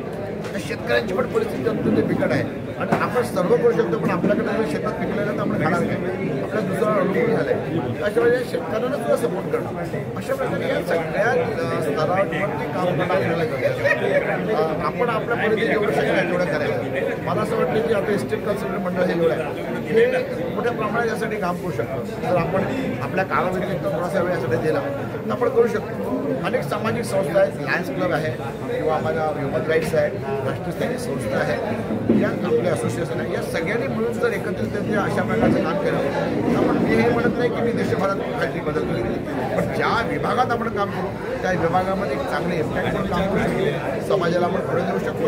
आणि या आपण आज जास्त परिस्थितीत पोहोचल्यात त्यामुळे अनेकांचे त्याग, अनेकांचे कष्ट आहेत, त्यामुळे कुठेतरी त्याचा परतावा आपल्या आयुष्यातून व्हायला पाहिजे त्या दृष्टीकोनाने प्रयत्न करतो. त्यामुळे मला वाटतं प्रत्येक माणसाशी थोडं थोडं कनेक्शन आपलं होतं आणि एकदा आपण सर्टन लेवलला मोठं झाल्यानंतर आपण आपल्या लोकांना विसरून चालत नाही. तुमच्याकडे पैसा, संपत्ती आणि तुमचं जे प्रसिद्धी आहे ती काही काळापुरतं राहते किंवा जातेच होते, पण तुमचे जे रिलेशन्स आहेत, लोकांचे जे संबंध आहेत, जे प्रेमाचे संबंध आहेत, लोकांची हृदयात जी जागा आहे ती कायमची राहते. त्यामुळे असं आपण राहिलं तर आपल्याला दुसऱ्या कशाची गरज लागत नाही. आणि सगळ्यात शेवट सांगेल की जेव्हा तुम्ही कोणाकडून काहीतरी अपेक्षेने मदत करता तेव्हा तिथे तुमचा काहीतरी व्यवहार असतो. तुम्ही अपेक्षा न ठेवता जर मदत केली लोकांना तर त्यानंतर त्या लोकांचं तुमचं जे रिलेशन आहे ते निरंतर राहणार. असे लोक आपल्यावर म्हणजे लोकांचा चायना पार्टनर व्हायला लागतात. मग त्यांच्याकडे काही जर पैसा आला कशा पद्धतीने सगळ्यात पहिल्यांदा ते सांगितलं की आता लोकांनी पुढे जायला पाहिजे, ग्रो व्हायला, मोठं ग्रो असं म्हणेल. कसं आहे की जसं आता राणेंनी आज स्वतःची डेव्हलपमेंट केली, नानासोबत काही टीमसुद्धा डेव्हलपमेंट केली, तर काही लोकांनी एकत्र येऊन अशा प्रकारचे ग्रुप बनवले, सगळ्यांच्या सहकार्याने आपण जर अशा प्रकारे डेव्हलपमेंट केली आणि बिल्डर्स लोकांना सपोर्ट केला तर त्यांचा पण व्यवसाय चांगला जाईल. सगळीकडे येते आपण त्यांना व्यवसाय दिल्यामुळे आपल्याला पण 2 पैसे अधिक मिळतील. त्यामुळे एकमेकांना सहाय्य करून जर सुपंथ अशा प्रकारे आपण ग्रुप करू शकतो. तर मला असं वाटतं की प्रत्येक आपल्या एजंटने थोडेसे पैसे जमा करावे, एक ग्रुप बनवावा, एक कंपनी बनवावी आणि त्यातून व्यवसायाला सुरुवात करावी. प्रत्येक व्यवसाय थोड्यातून सुरू होतो, पण तो नंतर मोठा निश्चित होतो. सर, अनेक असे इस्टेट कन्सल्टंट आहेत, त्यांना प्रॉपर नॉलेज नसल्यामुळे अनेक बिल्डिंगमध्ये जाऊन एखाद्या क्लायंटला घेऊन जातात. त्यामुळे कुठेतरी त्यांचे प्रॉब्लेम निर्माण होतात. काही त्या CC नसतात, गोष्टी नसतात, त्यामुळे कागदपत्रांची बरोबर पडताळणी होत नाही. त्यामुळे आपल्याकडे सेशन व्हावं अशा पद्धतीने आपल्या इस्टेट कन्सल्टंट काय नाही, याबाबत तुम्ही आत्ता जाधव साहेबांशी सुद्धा बोललो की अशा प्रकारचे आपण ओरिएंटेशनचे वेगवेगळे कार्यक्रम आपण घ्यायला सुरुवात करूया. त्यासाठी आपल्याकडे स्वतःची जागा असायला पाहिजे. नसेल तर आपण कुठेतरी करूया. त्यामध्ये डिस्ट्रिक्टला मार्गदर्शन असेल किंवा त्यांच्या पर्सनॅलिटी डेव्हलपमेंटसाठी असेल, की त्यांना कायद्याच्या नॉलेजसाठी असेल, त्यांना कन्स्ट्रक्शनच्या नॉलेज संदर्भात असेल, त्यांना घेऊन त्यांना जाणतं करणं हे त्यांना कळायला पाहिजे. आणि त्याबरोबर जे पेपर्सचं तुम्ही सांगता माहिती अधिकारात हे पेपर कशाप्रकारे काढायचे ते त्यांना आपल्याला शिकवून त्यांना शाळा करावं लागेल. आणि त्याबरोबरच आपल्याला त्यांना हे पण शिकवावं लागेल की मागच्या काळामध्ये असे पेपर काढून ब्लॅकमेलिंगचे कामं पण खूप झाली. आपल्याला त्या बंधामध्ये पडायचं नाही, कारण एकदा त्याच्यामध्ये नाव जर खराब झालं तर भविष्यामध्ये व्यवसाय करणं अत्यंत मुश्किल आहे. त्यामुळे आपण आपल्यापुरतं काम करून आपल्याला आपला कस्टमर आपण ज्याला आपण देणार आहे तो फसणार नाही याचा प्रयत्न करणं आपलं सगळ्यात महत्त्वाचं काम आहे. आणि ते ट्रेनिंग आपण त्यांना निश्चित. आपल्याबरोबर दिनेश आदमाने सर ॲडव्होकेट आहेत. ते सर, बरेच वर्ष तुम्ही इस्टेट एजन्सीमधून काम करता करता हे ॲडव्होकेट पण आहेत. आणि ॲडव्होकेट असताना तुम्हाला तुमच्या समोर समस्या येत असतात. तुम्ही कोर्टामध्ये ज्यावेळी एखादे ट्रायल करत असता त्यावेळी तुमच्या लक्षात येतं की वसई विरार नालासोपारामध्ये बरेच हे प्रॉपर्टी विषय आहेत. आणि ह्या प्रॉपर्टी विषयी प्रत्येक व्यक्ती सुज्ञ झाला पाहिजे. त्यामुळे एक चांगल्या प्रकारचा आपल्या संस्थेच्या वतीने एक आर्टिकल तयार झालं पाहिजे आणि त्याचबरोबर ड्राफ्टिंग चांगल्या प्रकारची झाली पाहिजे. यासाठी आमच्यासाठी काय सजेशन आहे? सर्वप्रथम नमस्कार तुमच्या चॅनलचं. माझं सांगणं हे आहे की सर्वप्रथम मी एस्टेट एजंट आहे. ठीक आहे, हे एस्टेट एजन्सीचं मी काम करता करता मला खूप अनुभव आले. अनुभव येता येता असं वाटलं की नाही बाबा, हे करत असताना आपल्याला कुठेतरी लीगल भान असणं गरजेचं आहे. मग लीगल भान कसं काय हे करू शकतो? तर मग म्हटलं आपण ग्रॅज्युएट आहे तर आपण लीगल बघूया, लॉ करूया. लॉचं ॲडमिशन घेतलं मी या वयात. ॲडमिशन घेतलं, मुलांच्या जोडीला बसून लेक्चर अटेंड करून लॉ कंप्लीट केलं. हे कंप्लीट करायच्या इन बिटवीन माझ्या युनियनचे सतत कंप्लेंट्स यायचे. ते मी कसे सर्वप्रथम मी ऑफलाईन म्हणजे इलिगली बोललं तरी चालेल, लॉला धरून नव्हतं. दमदाटी घेऊन 4 माणसाला हे करून हे करायचो आणि न्याय द्यायचं. पण नंतर कळालं की हे इलिगल आहे, असं नाही. मी तोपर्यंत मी लीगल कंप्लीट केला माझा लॉ. आणि आता जे काय मॅटर्स घेतो ना, तर लिगली स्टँड होऊनच घेतो. आणि सगळ्यांना आमचे लेक्चर असतात की बाबा रे, तुम्ही डील करताना काळजी घ्यायची असते. MOU असो किंवा लिव्ह लायसन्सच्या वेळेस तुम्ही करताना तुम्ही कशी माहिती घ्यायची, कसं टर्म्स तुमचे दोघांचे टर्म्स कसे त्यामध्ये आले पाहिजे. त्याच्यानंतर तुमचे ब्रोकरेजचे टर्म्स कंडिशन्स तुम्ही त्याच्यामध्ये मांडा आणि ते फर्स्ट ऑफ ऑल दोन्ही पार्टीकडून ॲग्री करून घ्या. आणि या हिशोबाने करा की उद्या उठून जर कोणतीही पार्टी तुम्हाला ब्रोकरेज देत नाही, असं काही झाल्याच्या नंतर आपण ॲग्रीमेंटमध्ये गेलेलो असतो, कॉन्ट्रॅक्ट केलेला असतो, तर आपल्याला 100% त्याच्यामध्ये न्याय मिळतो. आणि सुरुवातीला कसं आहे, मिडल क्लासचे आपलं कसं विरार, चंदनसार, ईस्ट वेस्ट सगळे ग्रामीण एरिया होता. तर लोकांना म्हणजे आपले नवीन एजंट लोकांना माहिती नसायची की बाबा कसं डील करायचं. ते कसं आहे, दिसतं दाखवलं बोट का मिळालं असं नसते. ते संपूर्ण आपल्याला कॉन्ट्रॅक्टप्रमाणे त्या जोडीला राहावं लागते आणि लिगली डील कंप्लीट करावं लागते. तेव्हाच आपण तो हकदार होतो आपल्या ब्रोकरेजसाठी. तर या हिशोबाने आम्ही सगळ्यांना काउन्सिलिंग करतच आलेलो आहे आणि प्रत्येकाला सांगतच आलेलो आहे की प्रत्येक डीलमध्ये आहे ना, तुम्हाला काय ना काय शिकायला मिळते. ते तुम्ही शिकायचं आहे आणि ते शिकून पुढच्या डीलमध्ये आपल्याला जो फटका बसलेला आहे तो तसा फटका लागला नाही पाहिजे, असं हे करून प्रत्येकाला मी काउन्सिलिंग करत असतो. आणि आता आजच्या पोझिशनला बघितलं तर छान प्रमाणे प्रगती आहे. आणि आता आपण ॲडव्हान्स दुनियामध्ये चाललेलो आहोत. तर आता ऑनलाईन आहे आणि रेरा आहे, रेराचे लॉजला बाइंडिंग आहे, ऑनलाईन बिझनेस करतो आहे. तर आता एजंट लोक आहे ना, तर जास्तच जागृत झालेले आहेत आणि चांगल्या प्रमाणे लीगल काम करायला लागलेले. आनंद वाटतो की आम्ही एक छोटीशी संघटना फॉर्म केलेली आहे आणि आता ती पसरत पुऱ्या पालघर डिस्ट्रिक्टमध्ये तालुक्यामध्ये पसरलेली आहे आणि आमचे एजंट चांगल्या तऱ्हेने काम करत आहे आणि प्रगती आहे, आनंद आहे. नक्कीच सर, आपल्याबरोबर आपले सचिव आहेत, म्हणजे या संस्थेचे पाठीचा कणा आहे आणि गेली अनेक वर्ष आपण 16 वर्ष या इस्टेट कन्सल्टंटचं काम करत असताना चांगल्या प्रकारचं वसई विरार नालासोपारामध्ये मार्गदर्शन आहे, चांगल्या प्रकारचे डील होत आहेत, लोकांचे परिवार सुखसंसार चांगल्या प्रकारचे आहेत. जाधव साहेब, काय सांगाल की यामागचं गमक काय? सर्वप्रथम गोलम साहेब, मी आपल्याला धन्यवाद देऊ इच्छितो की आजचा जो संपूर्ण कार्यक्रम आपण चांगल्या पद्धतीने या ठिकाणी कव्हर केलेला आहे. मला या ठिकाणी आवर्जून सांगावं असं वाटतं की या संस्थेला सुरुवात होत असताना जे फाउंडर संस्थेचे होते त्यापैकी संस्थेचे अध्यक्ष डॉक्टर प्रशांत पाटील सर हे स्थानिक भूमिपुत्र आहेत आणि त्याचबरोबरीने सुरुवातीच्या काळामध्ये त्यांनी एक रिअल इस्टेट एजंट म्हणूनच कामाला सुरुवात केली होती आणि त्यानंतर पुढे जात त्यांनी प्रगती करत आज ते एक प्रथितयश लीडर आहेत. त्यांचं समाजामध्ये एक विशेष योगदान आहे. विविध सामाजिक घटकांशी त्यांचं एक ते जबाबदारीने त्या घटकांना मदत करतात. ते स्वतः लायन्स आहेत, मोठ्या पदावर आहेत लायन्स ग्रुपमध्ये आणि अशी एक अत्यंत अनुभवी व्यक्ती या संस्थेच्या अध्यक्षपदावर आहे. याचं मला खूप या ठिकाणी सांगावंसं वाटतं. त्यानंतर या संस्थेला सुरुवातीपासून ज्यांनी सहकार्य केलं, ज्यांनी वर काढलं असे ॲडव्होकेट दिनेश अदमाने जे चॅनल पार्टनर म्हणूनच काम करत होते, रिअल इस्टेटमध्येच काम करत होते आणि जेव्हा त्यांना ती गरज वाटली की आता या ठिकाणी आपल्याला लिगली जाऊन एक काहीतरी कर्तृत्व करायला लागेल, त्यावेळेला त्यांनी स्वतःहून त्या कायदेशीर लिगल त्याचा अभ्यास केला. ते लिगल ग्रॅज्युएट झाले, त्यांनी ते ॲडव्होकेट झाले आणि आत्ता ते संस्थेच्या संपूर्ण या संघटनात म्हणजे आमचे CP चॅनल पार्टनर आहेत त्यांना त्या कायद्याचं मार्गदर्शन करत असतात आणि त्यांच्या मार्गदर्शनाने संस्था आम्ही कार्यरत करत आहोत. या आमच्या संस्थेमध्ये विविध प्रकारच्या रिअल इस्टेट एजंटना समस्या असतात, त्या बाबतीत त्यांचं निराकरण करण्याचा आमचा प्रामाणिक प्रयत्न असतो. त्याचबरोबर रिअल इस्टेट एजंटची जबाबदारी काय आहे, त्यांनी कशा पद्धतीने व्यवसाय करायला पाहिजे, त्यांना येणाऱ्या अडचणीमध्ये त्यांनी कसा मार्ग काढायला पाहिजे याचं आम्ही प्रात्यक्षिकाद्वारे त्यांना आमच्या अनुभवाद्वारे मार्गदर्शन करतच असतो. यापुढेही या विभागातील, कारण आत्ता सरांनी सांगितलं त्या पद्धतीने हा जो पूर्ण पट्टा आहे हा एवढा मोठ्या प्रमाणात डेव्हलपमेंट होत आहे, त्यावेळेला या ठिकाणी काम करण्याची अधिकाधिक संधी आहे.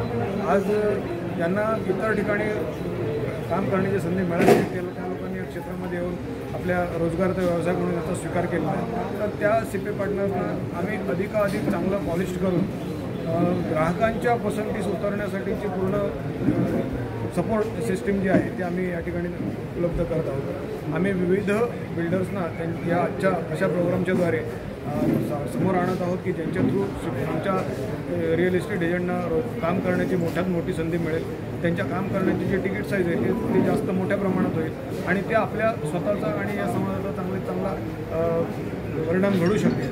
अशा पद्धतीने हे आमचं कामकाज चालू आहे आणि आमची संपूर्ण टीम ही आमचे कमिटी मेंबर्स आहेत ते सर्व या ठिकाणी ॲक्टिव्हली काम करत आहेत. आपल्या व्यवसायातून वेळात वेळ काढून ते आपल्या संपूर्ण संस्थेसाठी काहीतरी करायला पाहिजे अशी जिद्द या सर्व आमच्या कमिटी मेंबरच्या मनामध्ये आहे.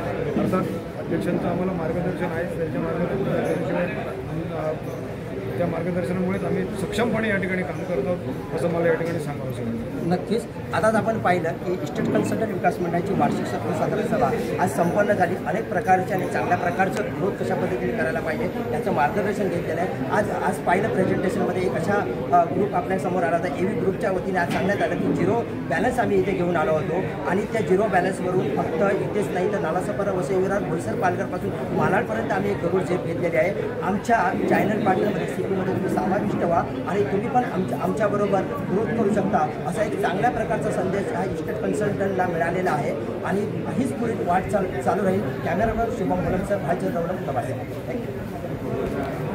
होस्ट हूँ और रिप्रेजेंट कर रही हूँ OAVE ग्रुप को और सबसे पहले thank you so much Vikas estate consultancy जिन्होंने हमें ये मौका दिया कि आज हम ये प्रेजेंटेशन आप सभी के सामने कर पाए. उसके लिए सर के लिए प्लीज इस एसोसिएशन के लिए ताली बनती है और आप सभी के लिए ताली बनती है. और एक और बार स्पेशल, अभी इतना एसोसिएशन का नाम लिया है तो यहाँ के कार्यकर्ता को कैसे भूल सकते हैं. तो सबसे पहले तो president mister Prashant Patil sir का धन्यवाद. उनके लिए सेक्रेटरी जितेंद्र जाधव जी और ट्रेजर एडवोकेट दिनेश अडमाने, उन लोगों के लिए भी ताली चाहिए क्योंकि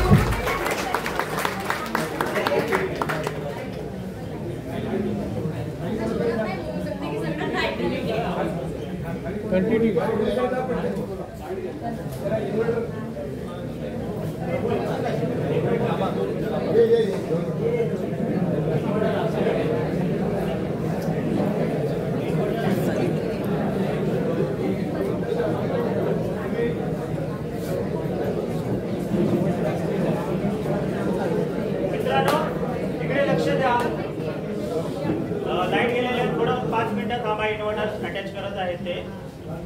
15-20 वर्ष पहिलं या व्यवसायाकडे कोणाचं जास्त लक्ष नव्हतं. या व्यवसायाला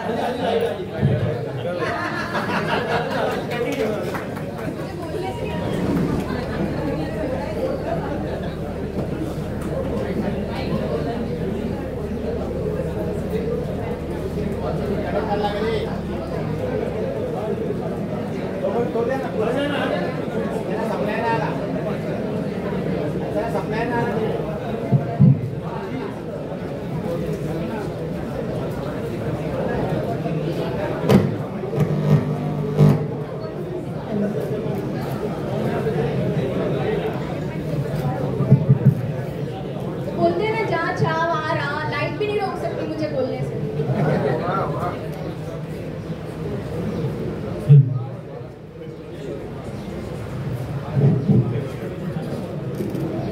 हेलो हेलो.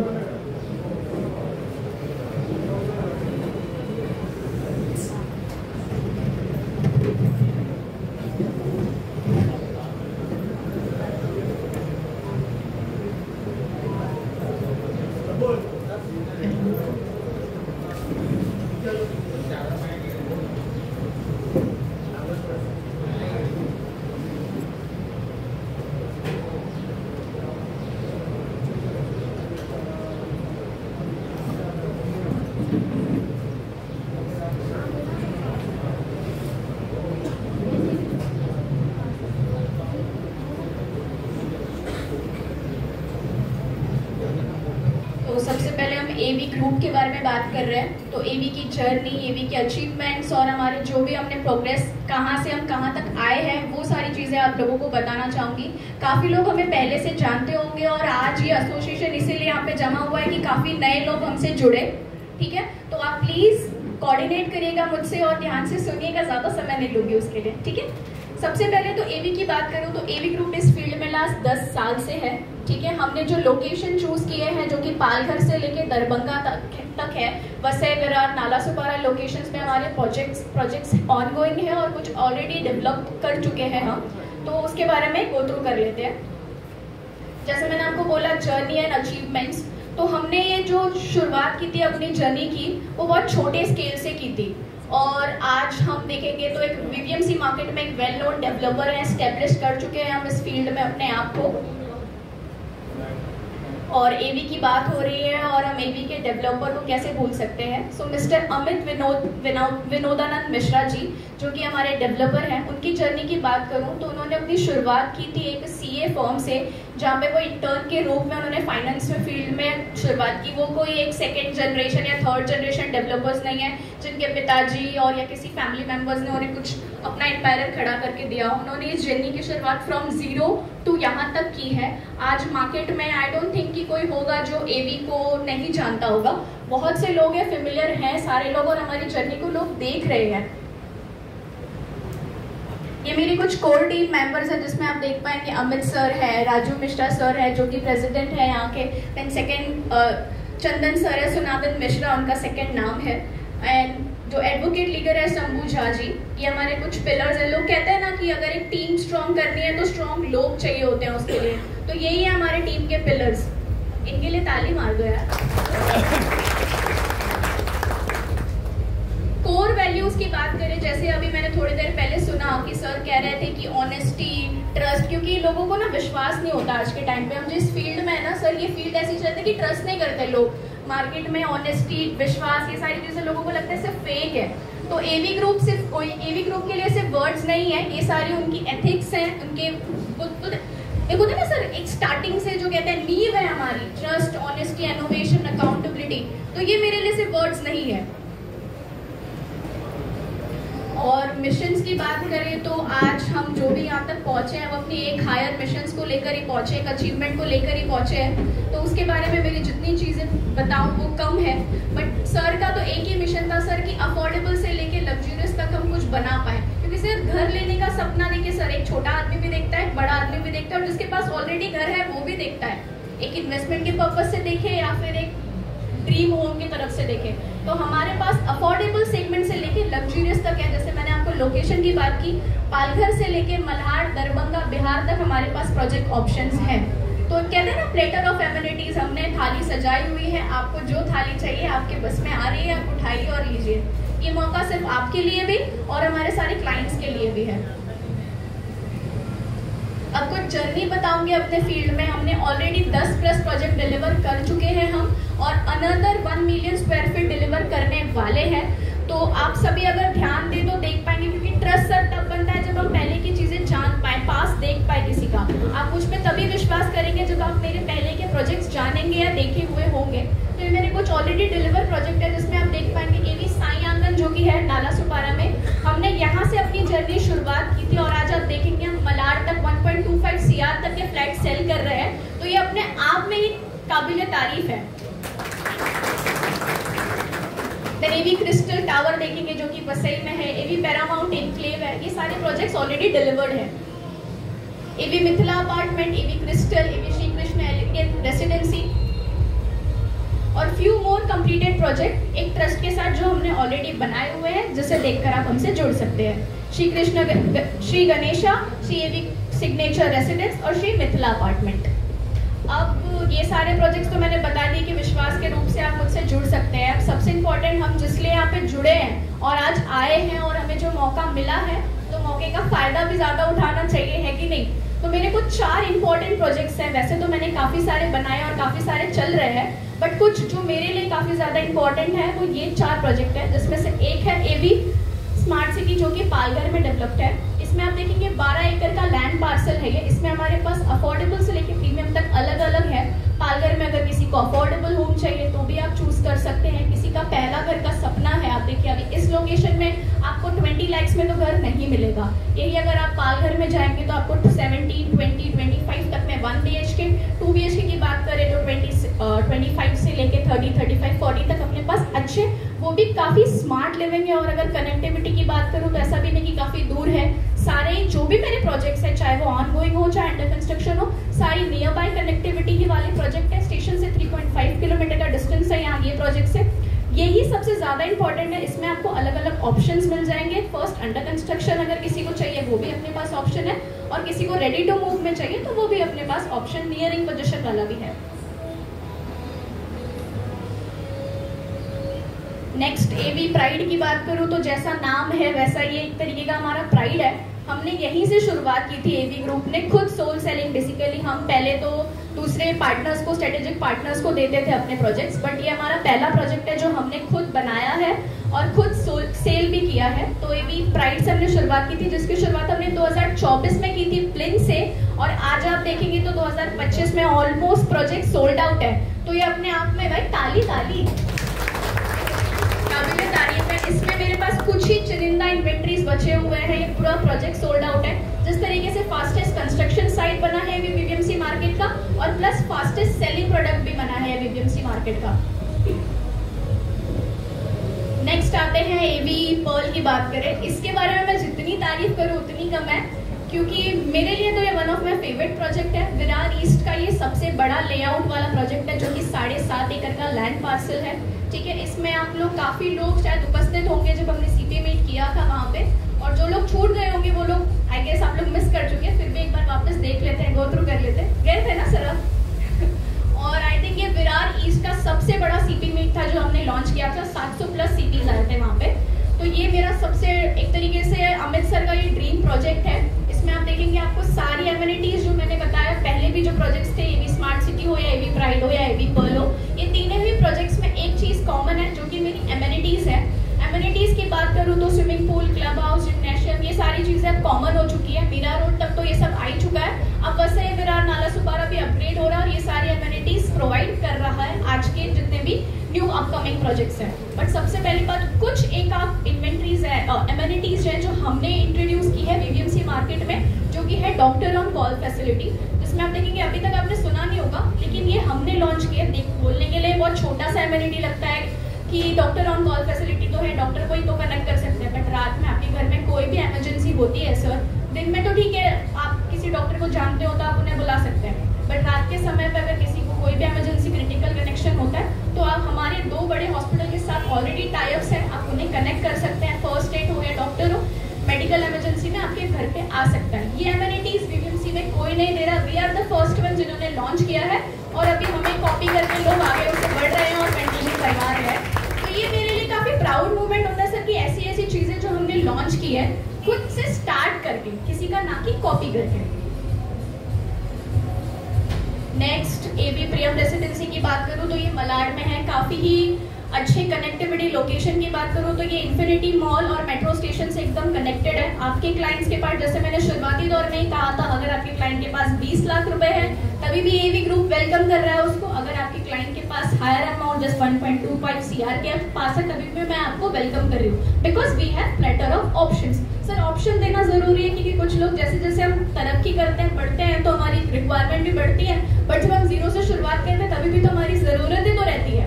पहले जरूरतें होती है, फिर वो ख्वाहिशें बन जाती है। तो एवी ग्रुप आपकी जरूरतें और ख्वाहिशें दोनों ही पूरा करता है।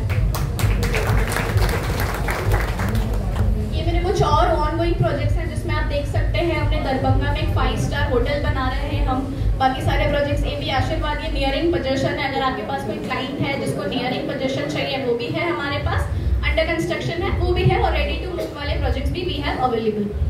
Next is AV Crystal Prestige, ये चंदन नाका पे है, नालासोपारा का one of the premium project मैं इसे कह सकती हूँ, एकदम प्राइम लोकेशन पे है, G+27 स्टोरी की बिल्डिंग है ये।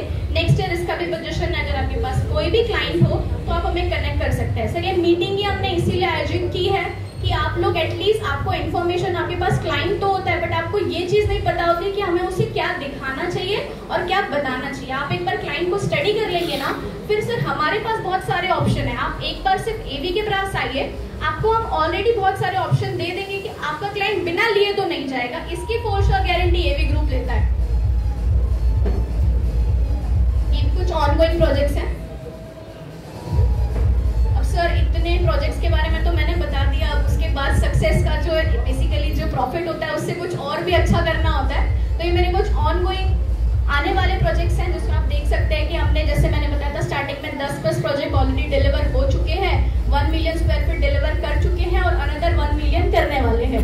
जिसमें आप देखेंगे एवी पर्ल की, जो मैंने आपको बताया था 7.5 एकड़ का लैंड पार्सल है, उसमें एडिशनल और हम बेसिकली शाहपुर जी पालन जी के साथ टाइप में काम करने वाले हैं। तो जितना बड़ा डेवलपर और एवी ग्रुप के साथ अगर जुड़ रहा है तो आपको ये पता है कि प्रोग्रेस किस तरीके का होगा, किस तरीके का कंस्ट्रक्शन और किस तरीके की मार्केटिंग होगी।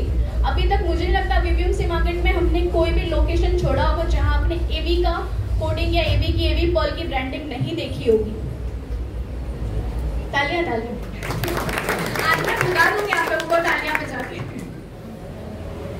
सर अभी जर्नी की बात कर चुके हैं, अब अचीवमेंट की भी बात करते हैं, क्योंकि सर अगर आप मुझसे जुड़ रहे हैं तो आप चाहेंगे ना कि क्या ऐसा किया है आपने अलग लोगों से कि मैं आपसे जुड़ूं, क्योंकि आपके पास एज अ देखिए एज अ रियल एजेंट या फिर एज अ चैनल पार्टनर आपके पास बहुत सारे ऑप्शंस हैं, ठीक है, बट आपको क्यों एवी ग्रुप को चुनना चाहिए, उसमें मेरी कुछ अचीवमेंट्स हैं वो मैं आपको दिखाना चाहूंगी। विरार ईस्ट का सबसे बड़ा होली इवेंट हमने किया था जिसमें 600 लोग प्लस लोग आए थे, 6000 प्लस लोग आए थे, विदाउट अ सिंगल रुपी। हमने 1 रुपए किसी से नहीं लिया था टिकट का और हमने वो पूरा इवेंट खुद अकेले ऑर्गेनाइज किया था। तो इसमें आप देख सकते हैं कि हम सिर्फ, हमारा सिर्फ ये नहीं है कि हमें पैसे कमाना है प्रॉफिट, हमें नाम भी कमाना है इस मार्केट में, क्योंकि हमने शुरुआत की है 0 से। तो नाम और पैसा दोनों इंपॉर्टेंट है हमारे लिए। Next is the CP meet. CP meet में मैंने जैसे बताया था कि आप काफी लोग आए हुए थे उस सीपी मीट में, जिसमें 700 प्लस सीपीज आए थे और एक तरीके की वीवीएमसी मार्केट में हिस्ट्री क्रिएट हुई थी कि एक रूफ के नीचे इतने सारे सीपीज इकट्ठा हुए थे। और उसी तरीके से जिस तरीके से सीपी मीट अच्छा हुआ था उसी तरीके का हमारा ग्रैंड लॉन्च हुआ था। हमने एक दिन में 100 फ्लैट बेचे थे, एक दिन में इंडिविजुअली दिन में 100 फ्लैट हमने ये भी पर्ल में सेल किया हुआ था। और ऑल ओवर हमने देखा था शुरुआत से लेके अभी तक तो हमने 300 फ्लैट उस समय बेचे थे। लॉन्च से लेके अपने मार्च तक के पीरियड में 3 महीने में 300 फ्लैट। तो ये फास्टेस्ट है सर, इसमें तालियां बननी चाहिए। और आप लोग पता नहीं क्यों पीछे रह गए, कुछ लोग या कुछ लोग नहीं जुड़ पाए। तो मेरी तो सबसे यही विनती रहेगी कि जैसे ये खत्म होता है ना, वैसे मेरे सोर्सिंग मैनेजर्स को कनेक्ट करें और आज ही विजिट करने आप आए सबसे पहले, और उसके बाद क्लाइंट का लाइनअप बनाएं।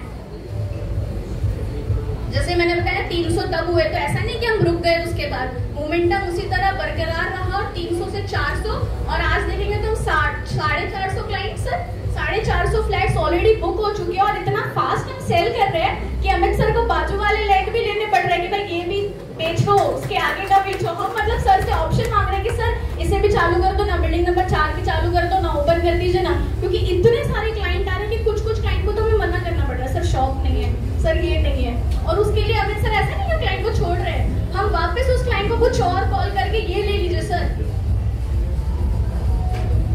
नेक्स्ट इज जिस तरीके से मैंने बताया था कि सिर्फ काम दिखना नहीं चाहिए, काम होना नहीं चाहिए, काम दिखना भी चाहिए। तो मैं जो इतना कुछ बोल रही हूँ सर, ये सिर्फ ऐसे नहीं है कि हवेबाज कर रही है या बोले ही जा रही है, ऐसा कुछ नहीं है। ये सारे मैं आपको प्रूफ के साथ बोल रही हूँ कि ये जो प्रोजेक्ट आप देख रहे हैं सारे वीवीएमसी मार्केट में फास्टेस्ट कंस्ट्रक्शन साइट है। आप मेरे प्रोजेक्ट पे आइए, आप जस्ट टाइमलाइन चेक करिए। पोजीशन जो एवी प्राइड की बात करूँ तो उसका पोजीशन 2029 में है बाय द रेरा, बट हम पोजीशन देने वाले हैं अगले साल ही। बहुत सारे आपके भी क्लाइंट का कंसर्न होता है, आपने सेल तो करा दिया सर, बट जो लोग एजेंट बेसिकली ज्यादा कनेक्ट होता है क्लाइंट के साथ, क्योंकि उसका तो ऐसा आपने दिलाया है, आप मुझे बताइए कब पोजीशन मिलेगा, कब सारी चीजें होंगी, तो उसमें कैसे आप अटक जाते हैं अगर डेवलपर अपनी कमिटमेंट पूरी नहीं करता है। बट यहाँ पे हम कमिटमेंट के पहले पोजीशन देते हैं, तो ये आपके लिए भी प्लस पॉइंट है कि आप एक ऐसे डेवलपर के साथ जुड़े हैं जो अपने कमिटमेंट्स को पूरा करता है। सो अभी इतना कुछ तो बोल दिया मैंने, अभी आप बोलेंगे कि एवी ग्रुप से क्यों जुड़ूं, है कि नहीं सर? आपके लिए भी तो होगा ना सवाल कि एवी ग्रुप में क्या ऐसा अच्छा है। तो सबसे पहले तो वाइडर चॉइस है आपके पास, ऑप्शंस है आपके पास, आपका क्लाइंट छूटेगा नहीं, चाहे फिर वो 20 लाख का हो या 1.25 CR का हो, सारे क्लाइंट के पास अलग अलग ऑप्शंस हैं हमारे pass. Next is flexible pavement plan. मेरे यहाँ पे सर कल ही हम जब ये प्रेजेंटेशन डिस्कस कर रहे थे तो सोच रहे थे कि हम इसमें क्या बोले, तो धीरज सर ने डिस्कस किया कि एक क्लाइंट हमारे पास जिसके पास टोकन तक का अमाउंट नहीं है, लिटरली हमने उसको भी घर दिया है, बट द मेन कंसर्न है कि उसके पास एटलीस्ट ये क्षमता होनी चाहिए कि वो अपना EMI भरे। बाकी अगर उसके घर का सपना है ना सर, तो एवी ग्रुप इज रेडी कि उसके घर का सपना तो हम पूरा करेंगे। सर डेटा सिक्योरिटी की बात करते हैं, अभी तो काफी लोग रेफरेंस में काम करते हैं, कुछ लोग अपग्रेड हो गए हैं कि डिजिटली काम करते हैं। तो एक जैसे आपने बताया था ना कि एक क्लाइंट लेकर गया CPU अपनी मेहनत से लेकर जाता है, उसके बाद फिर लोग डेवलपर कहते हैं कि नहीं इनको नहीं मिलेगा, ऐसे बहुत सारे केसेस आते हैं, बहुत सारे क्लैशेस होते हैं, या फिर डेटा सिक्योरिटी की बहुत सारे CPs को कंसर्न होता है। तो उसकी गारंटी 100% मैं आपको दे रही हूँ कि इस एवी ग्रुप में ऐसा कुछ भी नहीं होता। आपको 100% डेटा सिक्योरिटी मिलती है, आपके डेटा का जो भी लाइनअप है, इन हाउस कॉलर्स हम आपको प्रोवाइड करते हैं, आपका ग्रुप बनेगा, आप उसमें कनेक्ट करिए उनसे। सोर्सिंग वाले हैं, आप नहीं भी अवेलेबल हैं साइट पे, आप अपना नंबर क्लाइंट का उन्हें दीजिए, वो कनेक्ट करेंगे। शायद कभी कभार होता है हमने क्लाइंट को बताया होता है प्रोजेक्ट के बारे में, वो खुद ही चला जाता है, वो सोचता है कि CPs के साथ ना जाके ब्रोकरेज बताओ या जो भी। अगर आपको वो क्लाइंट पता है, आपके कनेक्ट में है, तो आपको उसका ब्रोकरेज मिलेगा। ऐसा एवी ग्रुप ने कभी भी किसी का 1 रुपया ऐसा होता है खाया नहीं होगा, वो वाला स्टेटस तो है ही नहीं हमारा।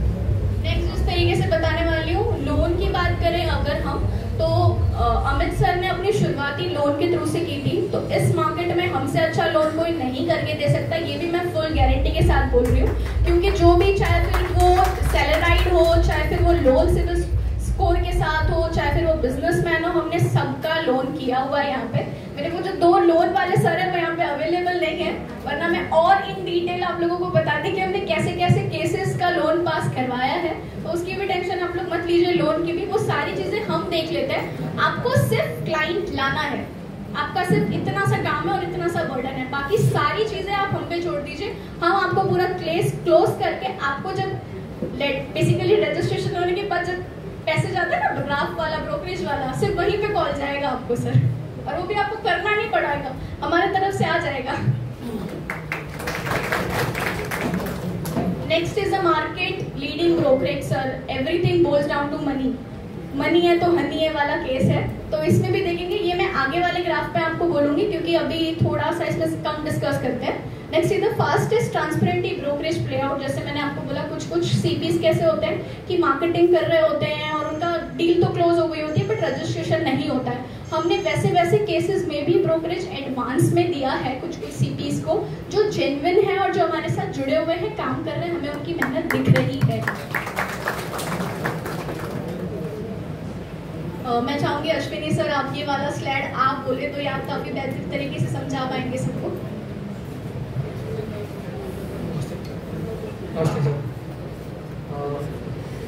जैसे मैं बताया कि सब कुछ हम लोग यहाँ बैठे हैं, हम लोग यहाँ पे आए हैं, आप लोग मेहनत करते हो, सब कुछ जो है वो अंत में इस पे आके रुक जाता है कि कितना मिलेगा। गाड़ी लेते हैं तो बोलते हैं कितना माइलेज देती है, और अगर फ्लैट में बेचने आते हैं तो पूछते हैं कि ब्रोकरेज कितना मिलेगा। तो मेरा जो ब्रोकरेज स्लैब है वो 3% से स्टार्ट होता है। आप फर्स्ट से लेके 3 बुकिंग करिए, आपको फ्लैट 3% मिलेगा। कहीं पे 2% स्टार्ट होता है, मेरा फर्स्ट स्लैब भी 3% है। उसके बाद हम चाहते हैं कि हमारे सीपीज जो हमसे जुड़े हैं वो हमारे साथ और बिजनेस करें, तो उसको प्रोत्साहन देने के लिए अगर आप चौथा, पांचवा, छठा डील करते हो तो उस पर आपको 3.5% ब्रोकरेज मिलता है। और अच्छा काम करते हैं, 7, 8, 9, 10 तक पहुंचते हैं तो 4% हो जाता है और ये ब्रोकरेज 4.5% लग जाता है। मुझे लगता है कि बीबीसीएमसी में बहुत लिमिटेड ऐसा, मैं सबके बारे में ऐसा कमेंट तो नहीं कर सकता, लेकिन फिर भी जितना मुझे पता है बीबीसीएमसी में शायद ही कोई ऐसा डेवलपर होगा जो 4.5% तक आपको ब्रोकरेज देता होगा। तो उसमें से हम एक हैं। और काफ़ी सारे लोग जो यहाँ पे हैं, आई थिंक शिंदे साहब हैं, उनको पता है, बाकी कुछ लोग यहाँ पे हमसे जुड़े हुए हैं। और हमने सिर्फ यहाँ पे लिख के नहीं दिया, आप में से किसी ने एक पॉइंट भी किया था कि आप यहाँ पे आके बोल देते हैं कि इतना परसेंटेज मिलता है लेकिन बाद में मिलता नहीं है। तो मेरे केस में ऐसा नहीं है। आज जैसा मैडम ने बताया कि हम 0 से यहाँ तक पहुँचे हैं, तो 0 से यहाँ तक पहुँचे उसमें बहुत बड़ा हाथ चैनल पार्टनर्स लोग का है। हम अकेले जो है, आज भी मैं 10 फ्लैट बेचता हूँ, उसमें से 8 फ्लैट जो है मेरे चैनल पार्टनर्स ही बेचते हैं।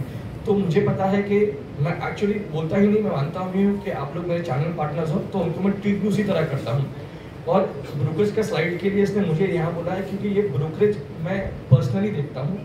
मेरे को लगता है कि अगर कोई मेरा सीपी ने कोई एक फ्लैट बेचा है और उसका जब पे आउट का समय आता है तो वो जो पे आउट है वो मेरे को पर्सनली मेरे लोन की तरह लगता है, मेरे कर्जे की तरह लगता है। आप चाहते हैं कि आपका कर्जा जितनी जल्दी सद जाए उतना अच्छा।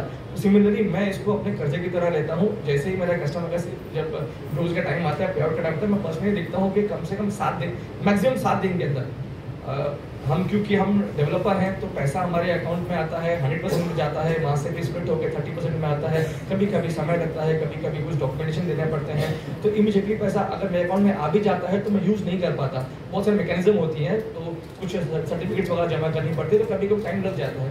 तो इसीलिए 7 दिन, तो मैक्सिमम 7 दिन के अंदर जो है हम पे आउट। ऐसा भी हुआ है कि एडवांस में दिया है आफ्टर डिसबर्समेंट सर। हाँ, रजिस्ट्रेशन एक पायदान होता है, उसके बाद मैं आपको पैसा तब दे पाऊंगा जब पैसा मेरे अकाउंट में आएगा। तो रजिस्ट्रेशन होने के बाद नेक्स्ट स्टेप होता है डिसबर्समेंट का। तो डिसबर्समेंट हो गया, उसके बाद आप बिल रेज करिए। मैंने एक बंदा बिठा के रखा है। कई लोग ऐसे आते हैं कि भाई मेरे को बिल बनाने नहीं आता है, कोई दिक्कत नहीं है, आके बैठ जाइए, मेरा बंदा बिल बना के देगा। मेरे ऑफिस में बैठ के बिल बनाते हैं। तो एक डेडिकेटेड ग्रुप बनाया है इसके अंदर में कि जैसे ही गूगल शीट बनाया है, मेरे बहुत सारी साइट्स हैं, मान के चलो पालघर से कोई सीपी है, उसका ब्रोकरेज बन रहा है, वहाँ पे उन्होंने अपलोड कर दिया, वो मेरे को व्हाट्सअप करेंगे। कभी हो सकता है कि मैंने व्हाट्सअप पढ़ा नहीं पढ़ा, ऐसे एक ऐसा गूगल शीट बनाया गया है कि जैसे डिसबर्समेंट आता है उस पर सीपी का नाम, उसका क्लाइंट का नाम, उसने कितने में फ्लैट बेचा, उसका कितना ब्रोकरेज बनता है, उसमें अपलोड हो जाता है। और हम लोग पर्सनली कोशिश करते हैं कि 7 दिन के अंदर, 7 दिन से ज़्यादा शायद ही किसी बीबीसीएमसी में इतने सारे ब्रोकर जुड़े हैं, इतने से काम करो, शायद ही कोई ऐसा केस होगा इसमें 7 दिन से ज़्यादा हमने टाइम लिया होगा डिसबर्समेंट का। क्योंकि अभी कैसा है ना सर, मेरा जो है वो अंडर कंस्ट्रक्शन साइट है, तो उसमें पूरा पैसा नहीं आता है। जितना मेरा काम हुआ है उतना ही मेरे को बैंक पैसा देती, तो उससे आपको मतलब नहीं है। डिसबर्समेंट हो गया तो उसका मतलब ये है कि आगे का पैसा बैंक मेरे को दे देगा। तो उसमें आप बाद में आप पिक्चर से बाहर हो गए, मैं देख लूंगा और बैंक देख लेगा, आपको कुछ नहीं करना। salary is applicable in all the projects from Malad to across AV group. Whether it is AV Smart City, AV Pride, AV Pearl, AV Ashirwad or Puriya, you sell a project anywhere, starting from Palghar to Malad, कहाँ भी बेचेंगे, आपको इस slab में आपको brokerage मिलेगा.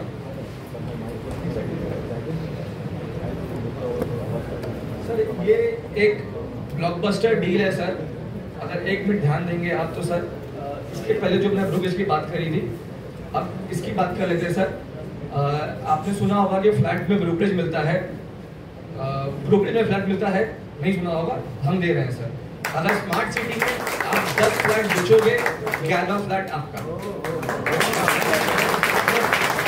और आपको समय भी 5 महीने का दिया जा रहा है. अगस्त, सितंबर, अक्टूबर, नवंबर, दिसंबर, 5 महीने में अगर आप 10 फ्लैट बेचोगे, 11वां फ्लैट आपका. ब्रोकरेज नहीं 10% हो जाता सर.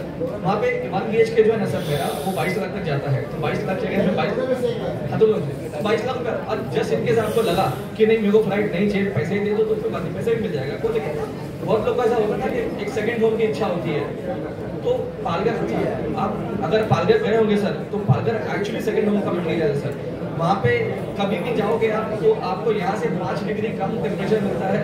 वहाँ पे घड़ी बहुत स्लो हो जाती है. वहाँ पे आप बहुत कुछ काम करें तो अभी घड़ी चलती नहीं है. तो बहुत लोगों की इच्छा होती है. अगर आपको वैसी इच्छा है तो आप रख लीजिए, नहीं आपको पैसा चाहिए, हम आपको पैसे भी दे देंगे, दिक्कत नहीं है. अच्छा, अब एक चीज बोलना चाहूँगा, अगर आप बुरा ना माने तो आप में से कितने लोग, काम की बात कर रहा हूँ सर आपके लिए, आप में से कितने लोग जो हैं वो सिर्फ रीसेल और रेंट पे काम करते हैं? सिर्फ रीसेल और रेंट पे काम करते हैं. सर क्या है ना सर कि डाइवर्सिफाई करना जो है ना वो समय का नीड है सर. मुकेश अंबानी का जो रिफाइनरी बिजनेस था वो पूरी दुनिया में सबसे बड़ा था, अच्छा खासा चल रहा था. उसके बाद भी उसने जियो लाया, उसको पैसे की जरूरत नहीं थी, लेकिन फिर उसने डाइवर्सिफाई किया. तो जब इतना बड़ा आदमी डाइवर्सिफाई करने का सोच रहा है तो हमें भी सोचना चाहिए. तो आपका जो बिजनेस है रीसेल का या रेंट का, वो आप कर रहे हैं, बहुत बढ़िया, करते रहिए सर. लेकिन हम आपको रिक्वेस्ट करेंगे कि हम आपको सजेस्ट करेंगे कि आप जो है वो प्राइमरी मार्केट यानी कि अंडर कंस्ट्रक्शन फर्स्ट सेल पे भी ध्यान दीजिए, उस पर भी देखिए.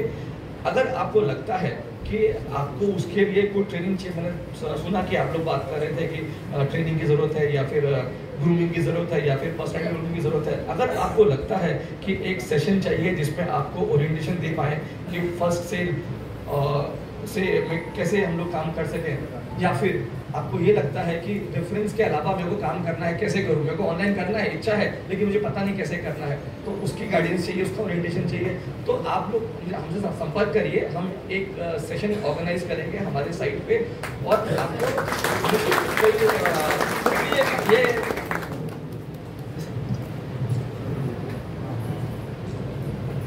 आप यहाँ पे. अस्सलाम वालेकुम, नमस्कार दोस्तों, मेरा नाम जावेद शेख है. मैं ये सबके लिए बोलना चाह रहा हूँ, जितने भी हमारे सीपी चैनल के जितने भी लोग हैं, हमारे घर ये परिवार है हमारा. तो सर मैं आपको एक सवाल कर रहा हूँ. जैसे अभी आपने बोले कि आप हमारे आइए चैनल में, हमारे पार्टनर बनिए, ये करिए, ये सिर्फ सर बोलने की बात है. जब हम लोग जाते हैं, आपने ये सोल सेलिंग दिया है या आप खुद कर रहे हो? तो सबसे पहले जो हमारे ये सोल सेलिंग लोग वाले हैं, बिल्डर से सोल सेलिंग ले लेते हैं, और हम सीपी वहाँ पर जाते हैं तो क्या होता है, हमारा ब्रोकरेज गायब. क्योंकि इनके नीचे कौन है? सोल सेलिंग वाले. इनको पता नहीं है, इन्होंने दे दिया सोल सेलिंग. हमको पता है कि इनका प्रोजेक्ट हमको बेचना है, हम इनको देख के जा रहे हैं, हम ये प्रोजेक्ट देख के जा रहे हैं. यहाँ पे बिल्डर का फोटो नहीं है, यहाँ पे सिर्फ बिल्डिंग है. हमको नहीं मालूम ये है या ये है, कौन है. हम प्रोजेक्ट देख के जा रहे हैं, लेकिन इनके अंडर के नीचे है सोल सेलिंग वाले. हम मेहनत करते हैं सब लोग, हमारा सोल सेलिंग के चक्कर में हमारा पैसा गायब हो जाता है. दूसरी बात, आप ये जो बोल रहे हो कि हम लोग आओ वेलकम करते हो, तो हमारे लिए जो आप, जब हमारी टीम आती है, कोई भी चैनल पार्टनर आता है, तो आप लोग उनके लिए एक कैबिन रखो. सर मुझे नहीं लगता है कि ये राइट प्लेटफॉर्म है कि मैं इनके सवालों का जवाब दूं. पहली बात सर सुनिए ना, सर ये सही, हर चीज का एक समय होता है, एक प्लेटफॉर्म होता है. ये प्लेटफॉर्म आपके सवाल का जवाब देने का नहीं है. उसके बावजूद सर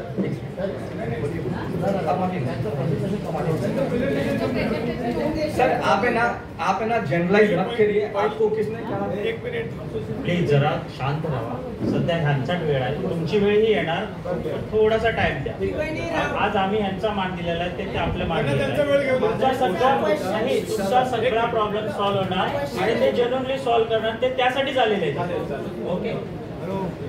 आपको किसने कहा कि मेरा प्रोजेक्ट जो है सोचने पे दिया है? किसने कहा आपको सर? जिसने दिया होगा, आप सवाल जाके मैं किसी दूसरे डेवलपर का सवाल का जवाब नहीं दे सकता.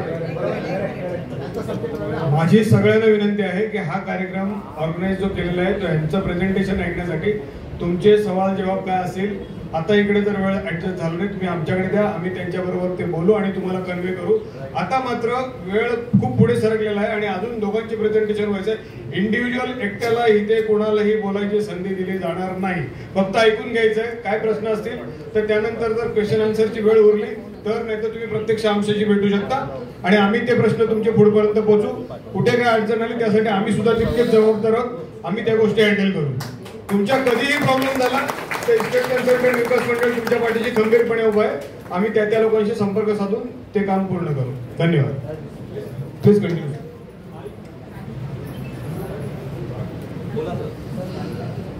बस है सर. सर मुझे लगता है कि हर चीज़ का एक प्लेटफॉर्म होता है, हर चीज़ का एक मौका होता है, हमें उसका वेट करना चाहिए.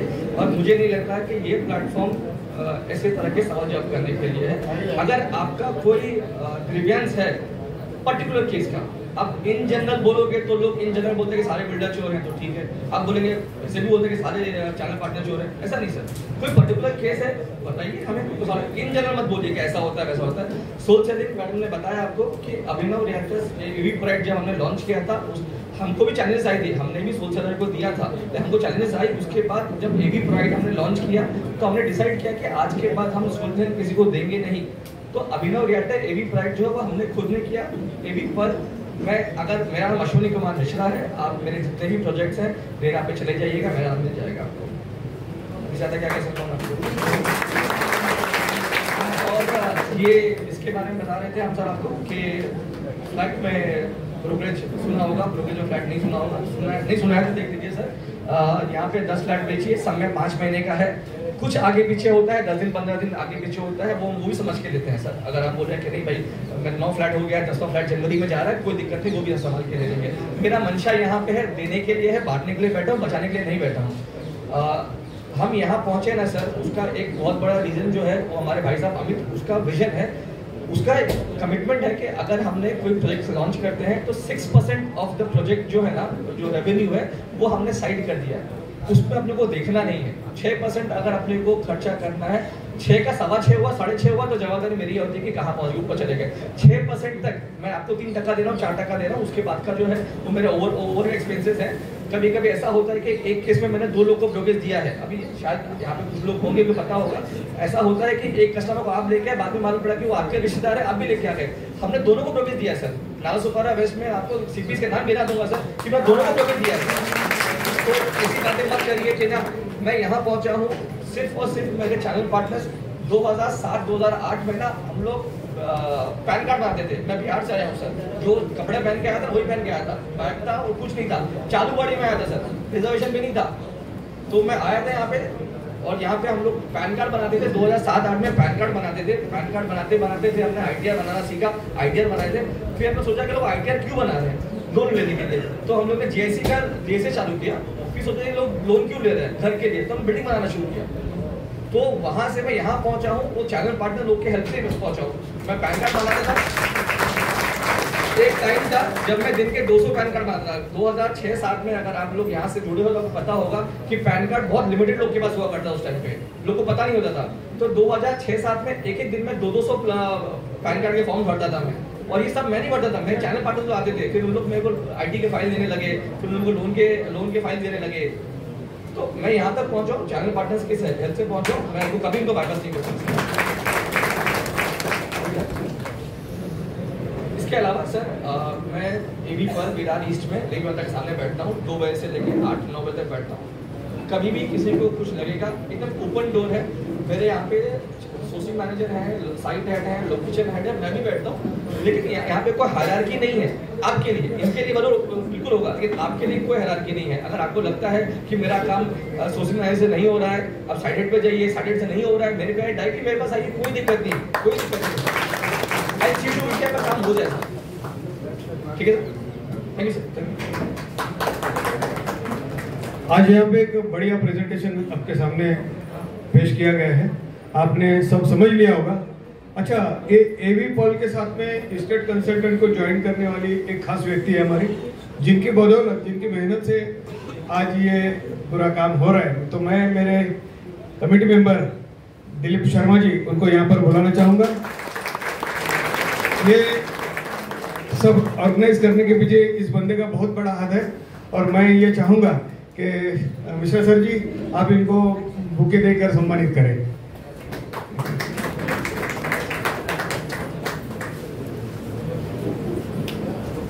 जरा फोटो घ्या आपले दिलीप भाई सर।